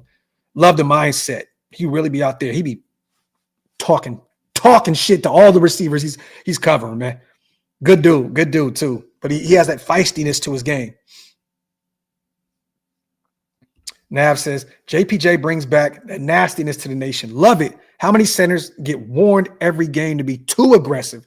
Nastiest OL means since Steve Wisniewski. Talk that shit, Nav. Talk it. Love it, man. JPJ is my guy. Can't wait to see what he looks like in year 2. Daniel says, scout reported that Rob Leonard is back. Yeah, all signs were already pointing towards that. So if that's true, I'm not shocked about Rob Leonard being back. I think we all were in agreement once Patrick Graham got the D coordinator spot that he was going to be back. So if it's true, salute to Rob Leonard. Welcome back home, brother. It's good to see that you didn't have to leave and go elsewhere. The KU boys, Kobe Bryant and Melo Dotson, are dogs. Yes, man. Yes. And you see those guys, that camaraderie they have with each other, man, they're good kids, man. I got a chance to cover them all week long out here at the Shrine Bowl. Really, really good kids and really, really phenomenal football players. Al Q19, Geno isn't the best bridge quarterback, but to me, he's the best in Carroll's philosophy and system. They both respect and trust each other, which is critical in success. Yes. And he's on an expiring deal out there in Seattle. It's clear that he wants to leave. He's kind of been putting stuff into the universe that he wants to go. He's 35 years old, so he's getting up there in age, coming off of pretty much a down season out there in Seattle where he hasn't played his best football. That offense kind of struggled all year long anyways. But if they went out and got him, to be that bridge guy in year one, if Seattle decided to move on from him and go out and get the likes of a Sam Darnold or draft a guy, I wouldn't be against bringing in Geno for a year or two, especially if you brought a Sheduer or one of those type of guys in the draft, have him sit for a year. Not against that. Not a major Geno Smith fan, but I love the way that he changed his career from his times with the Giants, the Jets, so on and so forth. It just didn't really work out with him until he got to Seattle. And then he started playing up to those expectations that we thought he would coming out of West Virginia, out of college. So salute to Geno. Salute to DB, my dog, man. PG's back. Consistency to the defensive line. Maxx wanted. Facts. PG will bring back Spill plus all the young guys who have improved under his system. He will be able to continue getting better instead of regressing. Yeah, so with him back, with Rob Leonard back, I wouldn't be shocked if we went, try to bring back Kuntz, depending on what that deal would look like. And once again, we'll probably retain a few of our guys with Graham. Merrick, we're just starting to get better and better and better in that system. And once again, there's been some stability. Remember, Merrick had to play under a few different systems, the Gus Bradley system and so on and so forth. He's starting to get better a lot. These last few seasons, they starting to get him closer to the line of scrimmage. He's been kind of a thumper, and we didn't expect that coming out of TCU. We thought he'd be more of a just ball hawk as a safety, but I wouldn't be shocked if they brought him back, Paul back, and they kind of ran it back on the defensive side of the ball. Just drafted a few guys, added them to that side of the ball, and kept it moving.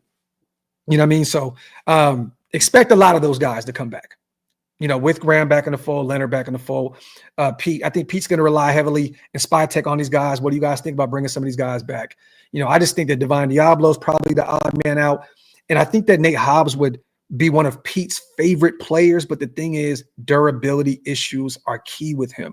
And how much would it cost to bring him back? I think Hobbs would thrive with Pete out there at the head coach position, the energy he brings to the table. But can he stay healthy? Can he stay healthy? That's a major, major question mark. Salute to my brother David Zahn in the building, my brother Jersey Raider in the building. Salute to Green Dot Gang, Taino, all my guys in the building. Salute to you guys. Salute to DB on a $10 special. Salute to Navman as well. I think I'm caught up on the supers. My apologies, you guys. Although cryptic at the presser, Pete made it very clear the soul of the shield must remain. Called out Maxx to get the word out. Smart move. Yeah, man. I love it. Maxx back there talking to Marshawn Lynch. And, I don't know if you guys seen the latest podcast, the episode of The Rush. Man, Maxx is excited as hell to have Spy Tech in the building, to have Pete Carroll in the building. Talked about their track record, especially Pete Carroll and all the success he's had. Look, you guys, we knew this from day one, okay? Maxx even kind of talked about, the clickbaity stuff and being sick of everybody kind of misinterpreting, this and that. He kind of said it himself, man. This is where I want to be. I want to be a Raider. But the thing is this, there's no guaranteed money left on his deal. That's it. He just wants some money. That's it. And Spy Tech is going to get that done. He's going to get that done. He's going to take care of Maxx and pay him the way he needs to get paid. Once again, you guys, and salute to Nav, man. The thing is this, y'all. He's finally, and I've said this before in other shows, he's finally starting to have injuries. He's no longer Terminator out there just playing every rep, every down. He's starting to, the knee injury, the ankle injury. He's starting to realize he's human. And with no guaranteed money left on his contract, him and his people are probably coming together and saying, look, we need to see what we're doing here in terms of restructuring this deal, giving you more guaranteed money, put a couple more years on your contract. That's all this is about. I know Maxx wants to win, right? And that's definitely a key part of this, but the man wants more money. He's dealt with some injuries now. He's starting to realize, oh shit, I am not indestructible. Is that the word I'm looking for? I may have butchered that, right? But he's realizing I'm a human being here now. And I got to get my shit together in terms of guaranteed money. I got to get whatever I can now while I can, because the NFL, not for long. Eddie George, the legend himself, told me that last night. He looked at me, said, Graphk, what is it? I got to upload that footage. He said, what is it? What does the NFL stand for? I said, not for long. He said, bingo, when we were talking about the running back position. So once again, though, different positions, but it still applies to Maxx Crosby.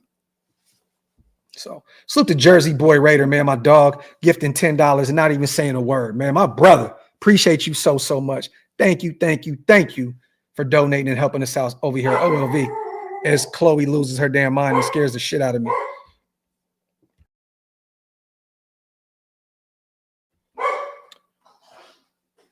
As my wife chases her down. Reggie Graphk, the host of the Talk That Shit podcast. Laugh out loud. Hope the nation is doing well. You know what's funny, man? I put out something on Instagram and Twitter yesterday. I don't think you guys realize how hard it is to do these interviews without saying talk that shit. A few of those players, I don't know if you heard some of them. Go to my shorts area on YouTube. All the interviews I did, I was like, talk that, and I caught myself. I was like, oh shit. Literally, bro, struggling not to say talk that shit. Talk. It's been tough. I'm getting this whole thing down, though, you guys. I'm getting it down. Salute to Daniel Caps in the building, my brother. Now that's a dog. Oh yeah, she gonna let you know if somebody at our doorstep. She gonna let you know if the insect guy is outside spraying the house. She gonna let you know. Yeah, I did. One Nation. It was, I believe, Raheem Sanders. I was interviewing Rocket out of South Carolina, the running back, and I was like, talk that. And he looked at me, smiled, said, and I just stopped. Because one thing I don't want to do, man, is I don't want to get any of these guys in trouble. You know what I'm saying? For my interviewing style. Even though a lot of these guys prefer that. They do. You know what I mean? Like a lot of guys were coming up to me and saying, yo, man, your energy is just like unmatched. And I'm like, man, bro, I love this shit. I get to have fun. I'm literally living out my dream. So, the energy is going to be on full display all day, every day. Town Biz, man, we need another Alec Gold in the offense. Okay. It's going to be interesting to see if we bring in a fullback into the fold this season. We'll see. Salute to my guy, Town Biz, man. Alec Gold was definitely a dog for us in the ground game, in the passing game, in the blocking game. Loved Alec Gold in the silver and black. Yeah, it's definitely real. Definitely real. Hey, man, I like Neil a lot. You're talking about the young pup out of Kansas, right? Big fan of him. There's going to be probably 3 or 4 runs on the running back position in this year's draft. I have Neil in that third run. I think there's going to be the GTs, the Hamptons, like that first run. And then, potentially then you get the second run with the Scataboos and, who am I thinking about right now? The Caleb Johnsons of the world, maybe the RJ Harveys. There's going to be a few runs there. And I think that Neil falls into like that third run there in this year's draft. And that's not saying that that's not a bad thing, because this is a deep class. It's a deep class. So if we brought in Neil out of Kansas, man, I'd be ecstatic. Love the kid. Delusional Raiders fan. What are the odds on trading for DK? I don't know. I don't know. And realistically, you guys, there's a few big body guys in this draft that you can go get. That I love DK. Do you want to give up draft capital in this year's draft? And do you want to pay him a shit ton of money to be that guy this year when you already have Brock Bowers as essentially your number one guy? I mean, honestly, Brock is the guy. And then Jacoby is essentially right now your number 2 guy. So I don't know how DK would fit, and then you want to get Michael Mayer more involved. You want to get Trey Tucker more involved. So I don't know if you want to pay a shit ton of money in some draft capital to go bring in a DK when you can go get one of these guys in the mid to later rounds. You can go get a Will Shepherd who's 6'3", 6'4", out of Colorado, or a Nick Nash out of San Jose State, who's been turning some heads out here at the Shrine Bowl as well. So I don't know, man. I don't know if I would want to move draft capital and pay, the money that he's owed this year. I think, what is he owed? Like $29 million this year or something like that. I could be wrong, but I could have swore it was a shit ton of money on the books this year for DK. So, but I know that it looks like he's pretty disgruntled out there in Seattle, because I already know he was talking about potentially moving on and talking about New England not being an option for him. And there you go, Arande. And I had an interview with him. I interviewed him the other day, Reflect the Sun out of Syracuse. Big body guy that's been playing tight end at the Shrine Bowl. That was Kyle McCord's number one weapon at Syracuse. He had over 900 yards receiving this year out there in Syracuse. Arande Gatz, and his dad played in the NFL as well, so he has that NFL pedigree. But they moved him to tight end here at the Shrine Bowl. So it's going to be interesting to see if he's a tight end at the next level. But he was that big body wide receiver for Kyle McCord at Syracuse. So, yeah, interesting name to keep an eye on, Reflect the Sun. And he's kind of been turning heads as well out here at the Shrine Bowl. Good kid, too. Really good kid. Let me see. Dan Scatterboo fits a Pete Carroll type of player, tough and determined. And both NorCal boys. Pete Carroll from San Francisco, and Scatterboo from Sacramento, my home city. So I would love it. You guys know Scatterboo's my guy. Dylan jokes with me now. He's like, your guy. I'm like, Dylan, you feel some type of way, man, because I like another white boy running back. Huh, Dylan? Is that what it is? Can I only like one white running back? So to my brother Dylan Lobby, man. Love him to death. So the rule, if Pete incorporates his cover 3 defense and has that Leo role, Larajo, a linebacker who switched to DE this year out of UCLA, I butchered his last name, is an athletic freak, is a day 2 sleeper. He's going to be a big riser. Pause. Just had to throw it out there, Rube. Pause. Big pause. Jason, Scatterboo, Rio Linda. But hey, you definitely I'm gonna check him out, Rube. Hey, do me a favor, send me some of his tape on IG. Send me some tape on his IG, on my IG, if possible, man. I didn't really watch UCLA a lot this year. I didn't. I got to keep it a buck with you. Let me see.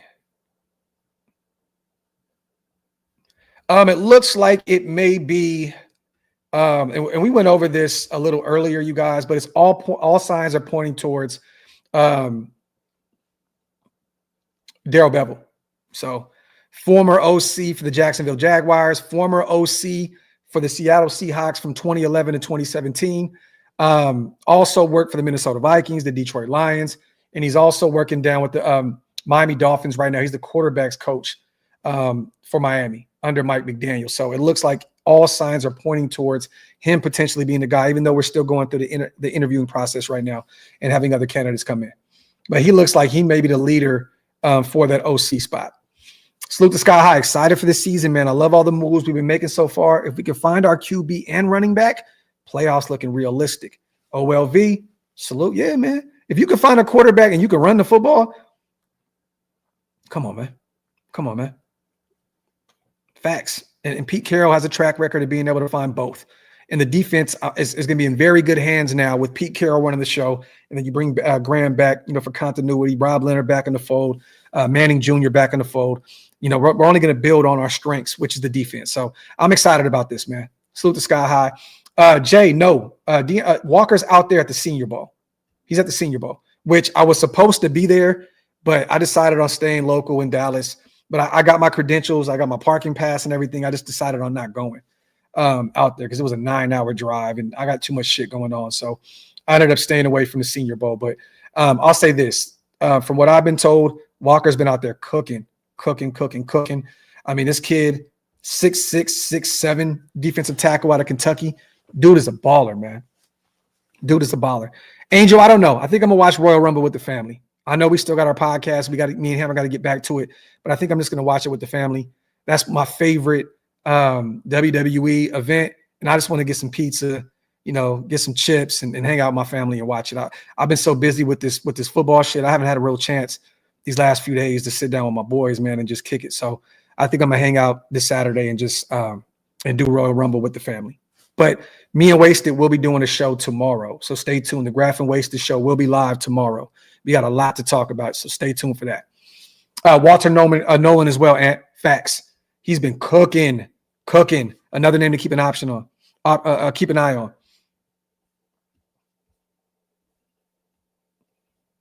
Let me see. I think I'm pretty much caught up right now, you guys. Once again, salute to everybody here in the building. UA, I think Scatterboo is 5'10". 5'10". I believe. 5'10". Hey, you be hating in them comments, man. UA, you be hating in them comments, bro. Real shit. I love you, Mel. You be in them comments hating, man. Negative ass mother. You be hating, bro. You be hating, Mel. Love you, though. Love you, Mel, but you be hating, bro. You be hating, man. Just had to throw that out there. Let me see. Foxdale, look, to be determined, right? What I love, I've said this a million times. What I love Khalil Mack to come home and retire Raider would be phenomenal to end his career the way he started it. But I just don't know where he is. Coming off of a down year with only 6 sacks, coming off of another year where he had 17, I believe. I don't know where he is in the grand scheme of things with his career right now. Does he want to go to a team where he could potentially win a Super Bowl with? Or, does he think that the Raiders could be that? Does he want to go to a no state tax type situation and get out of California and go to Vegas where he could potentially make some money, make more money on the way out? Who's to say? He was just contemplating retirement. So I don't know. I don't know. I don't know what that would cost, and I don't know where he is at this point. He could still play the run really well. You know what I mean? But,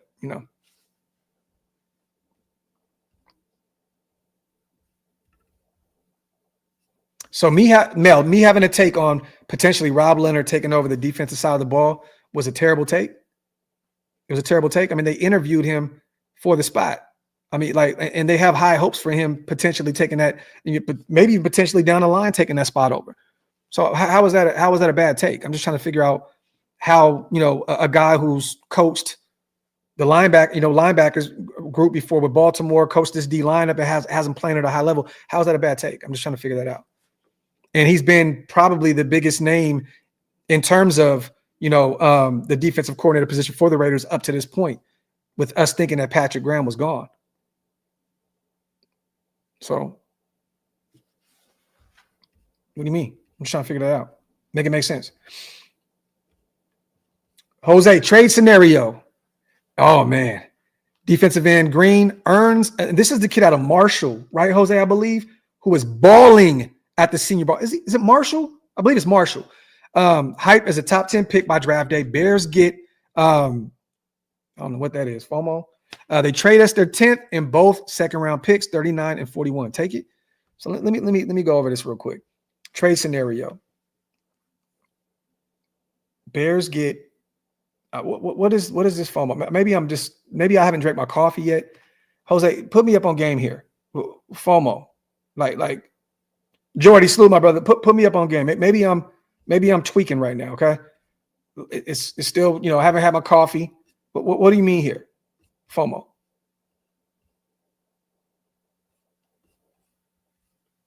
Trying to see real quick in the comment section because I don't want to take this the wrong way. I'm trying to figure out. They trade us their 10th in both second-round picks. So you pretty much stating you give them 6. Oh, fear of missing out. Got you. Never heard that before in my life. I'm old as fuck, y'all. So I'm old as fuck. So thank you, guys. So Bears get the number 6 pick. Okay. They trade us 10. Oh, bro, I'm taking that in a heartbeat. To move 4 spots, back 4 spots, and get both their set. Oh, come on, man. Oh, yeah, Jose, clear cut. I'm taking that. Man, I would love it. Would they, though? I don't know. And I believe that's the kid out of Marshall. And people are saying that he is balling right now. Balling right now out there at the Senior Bowl. Who says we don't already have our running back in the building with Sincere? Potbelly? I mean, hey, the thing is this. You got to build that room up. You need more competition. That's the thing, right? Like, I love Sincere. You guys know that. I love Dylan Lowby. I think that he could be an exceptional third down back for us in the passing game, in the ground game, all that good stuff. But you have to get competition in that room. You know, Zeus is not going to get it done. Alexander Madison's getting up there in age. Like, you need competition, and you cannot miss out in this year's draft with that group. You have to get it right. And if I'm a betting man, Pete Carroll's going to go out there and he's going to go get him a running back in this year's draft to come in and compete with the likes of a Sincere McCormick. So, you know, and once again, too, Potbelly, they don't even know what they have with Sincere yet.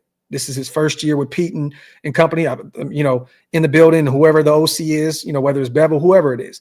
But you got to add competition into that room, because we can't have another year like we had last year with having the worst ground game in the NFL.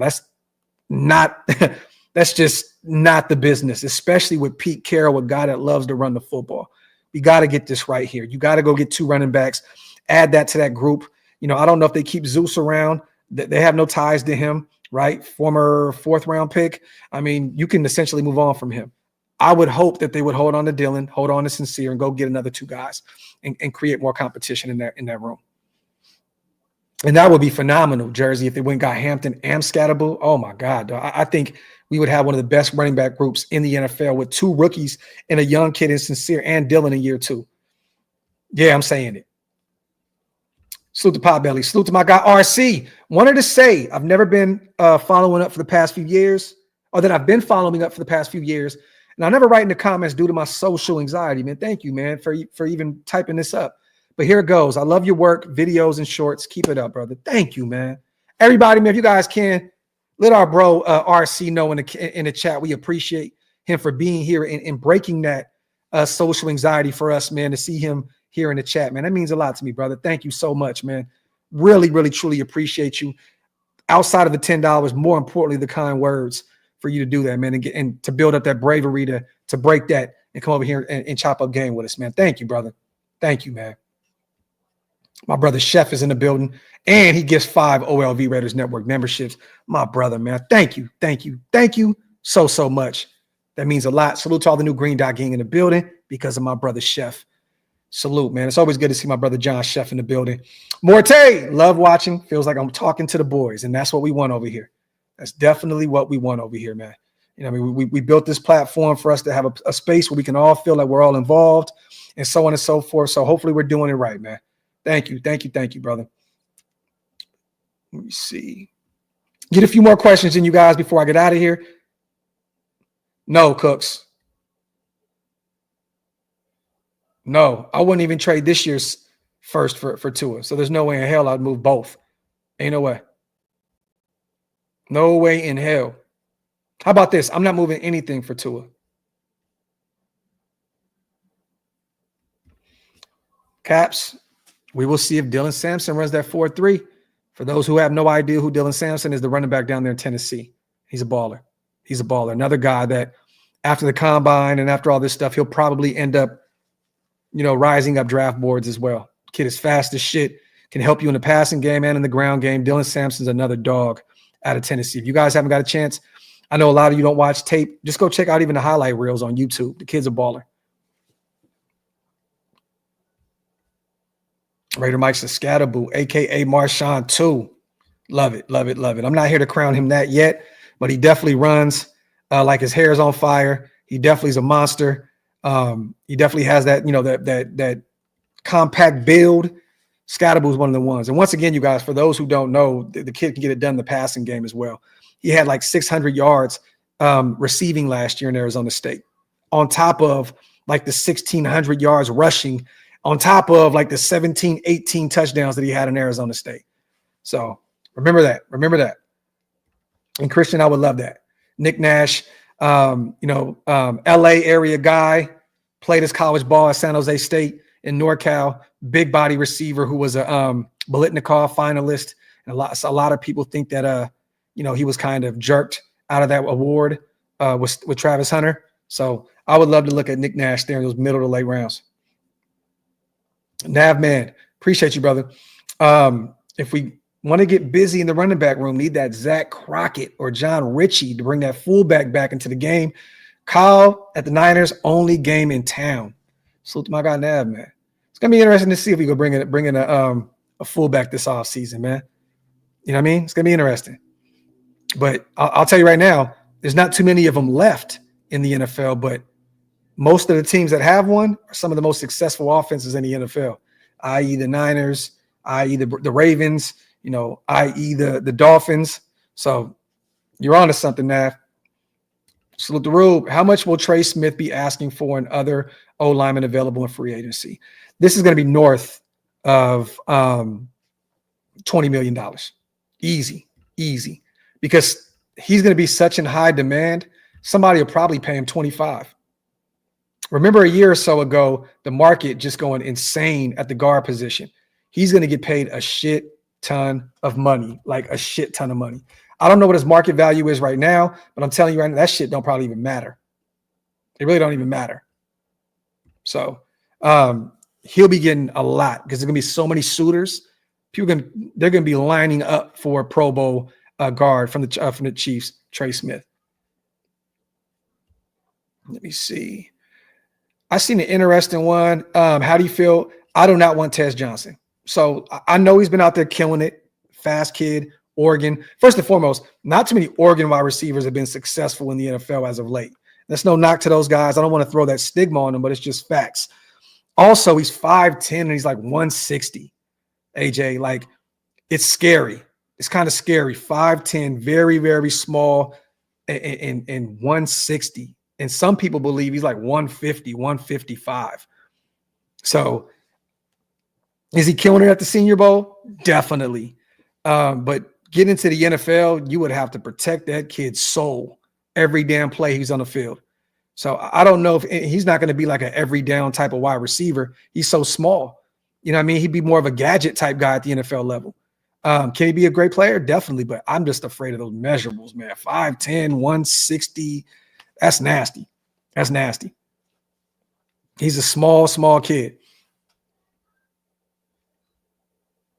Raider Gio, nah, man. I'd rather have my kid work at McDonald's than play for the Chiefs, bro. So, nah, we're not doing that. It's not an option. I'll tell Andy Reid to go to hell. Go to hell.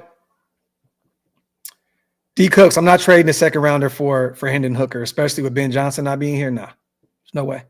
No connection with Pete Carroll and company. There's no way you move a second rounder for a Hendon Hooker who's dealt with nothing but injuries.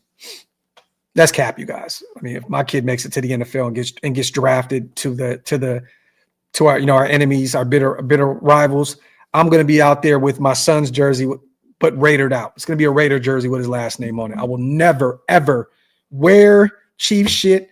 I would never go out there and root for the Chiefs, but I would wear his jersey in the silver and black. And I'd make sure my presence was known every home game and twice a season when we played him. So trade idea. Trade back with Seattle. They give up their first, second, DK, and a fifth for our first. Your thoughts? So where's Seattle drafted? Real quick. Let me see this real quick. I'm going to look at the 2025 draft order because I think that's way too much for them.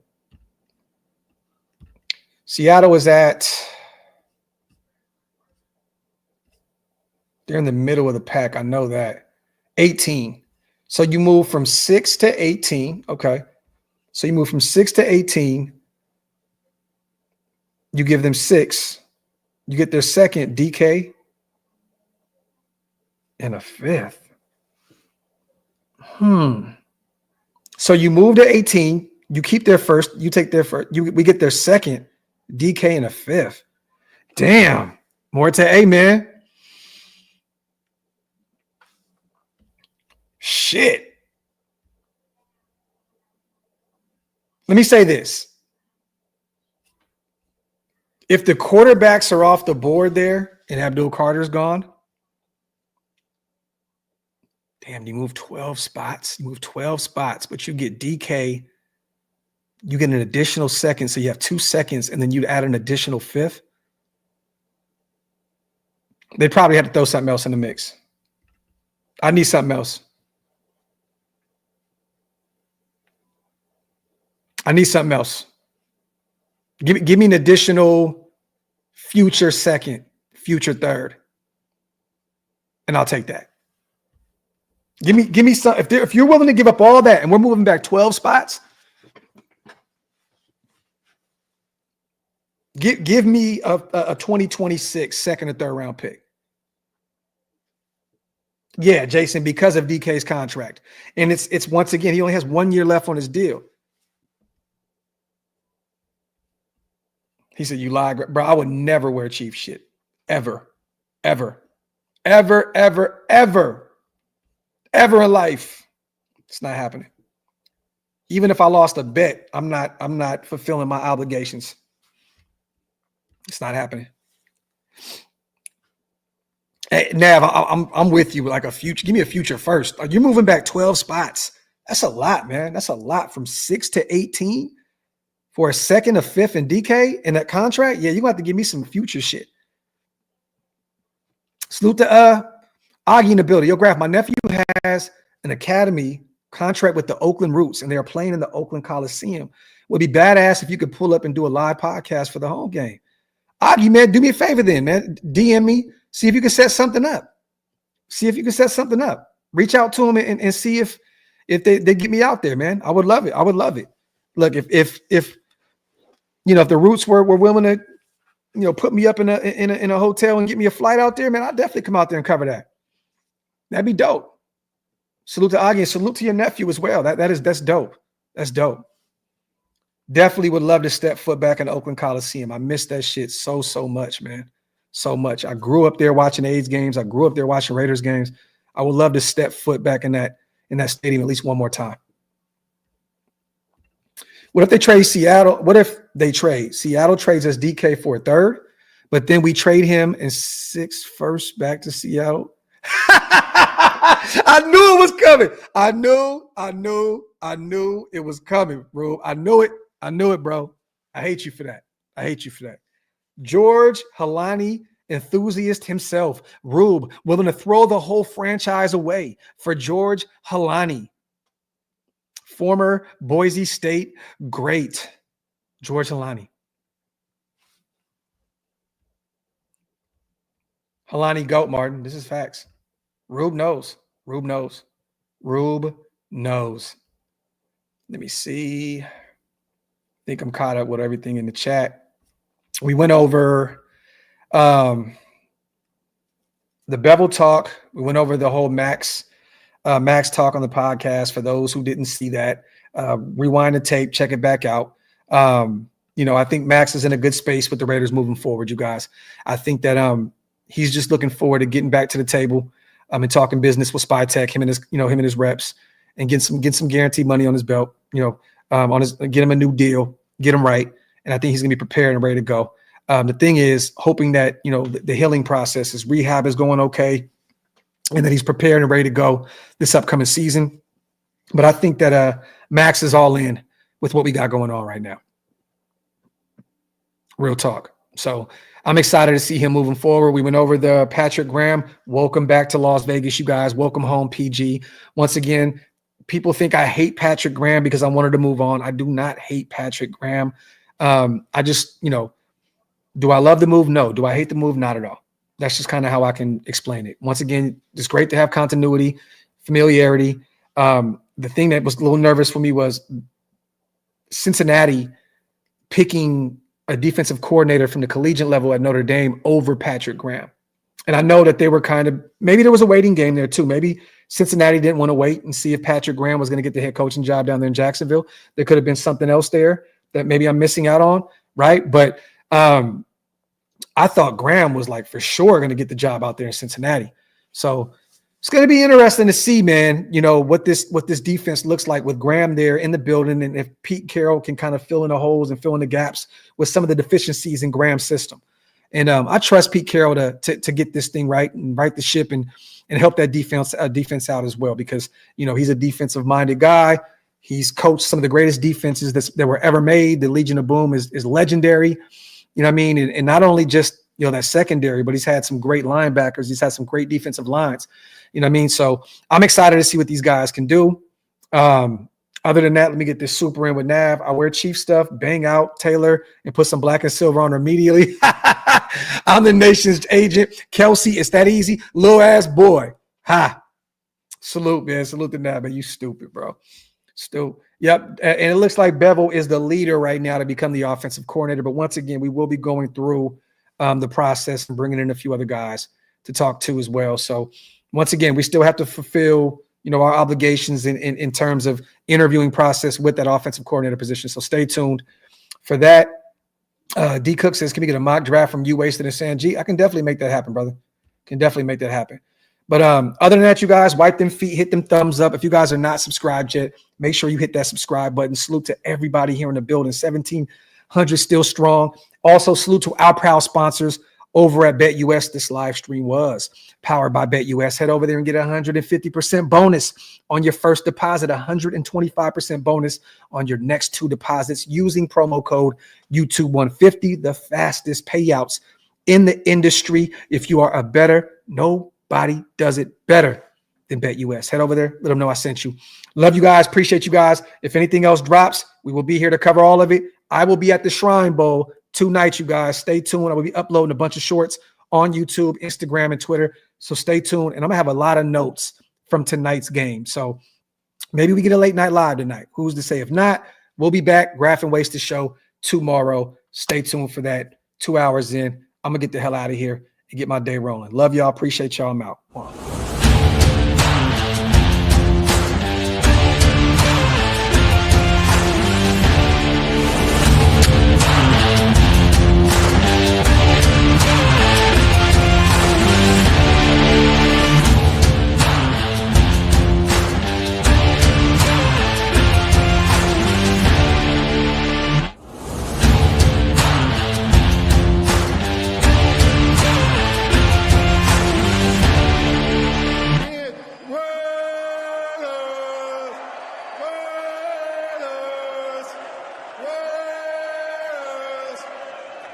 That's what I'm talking about.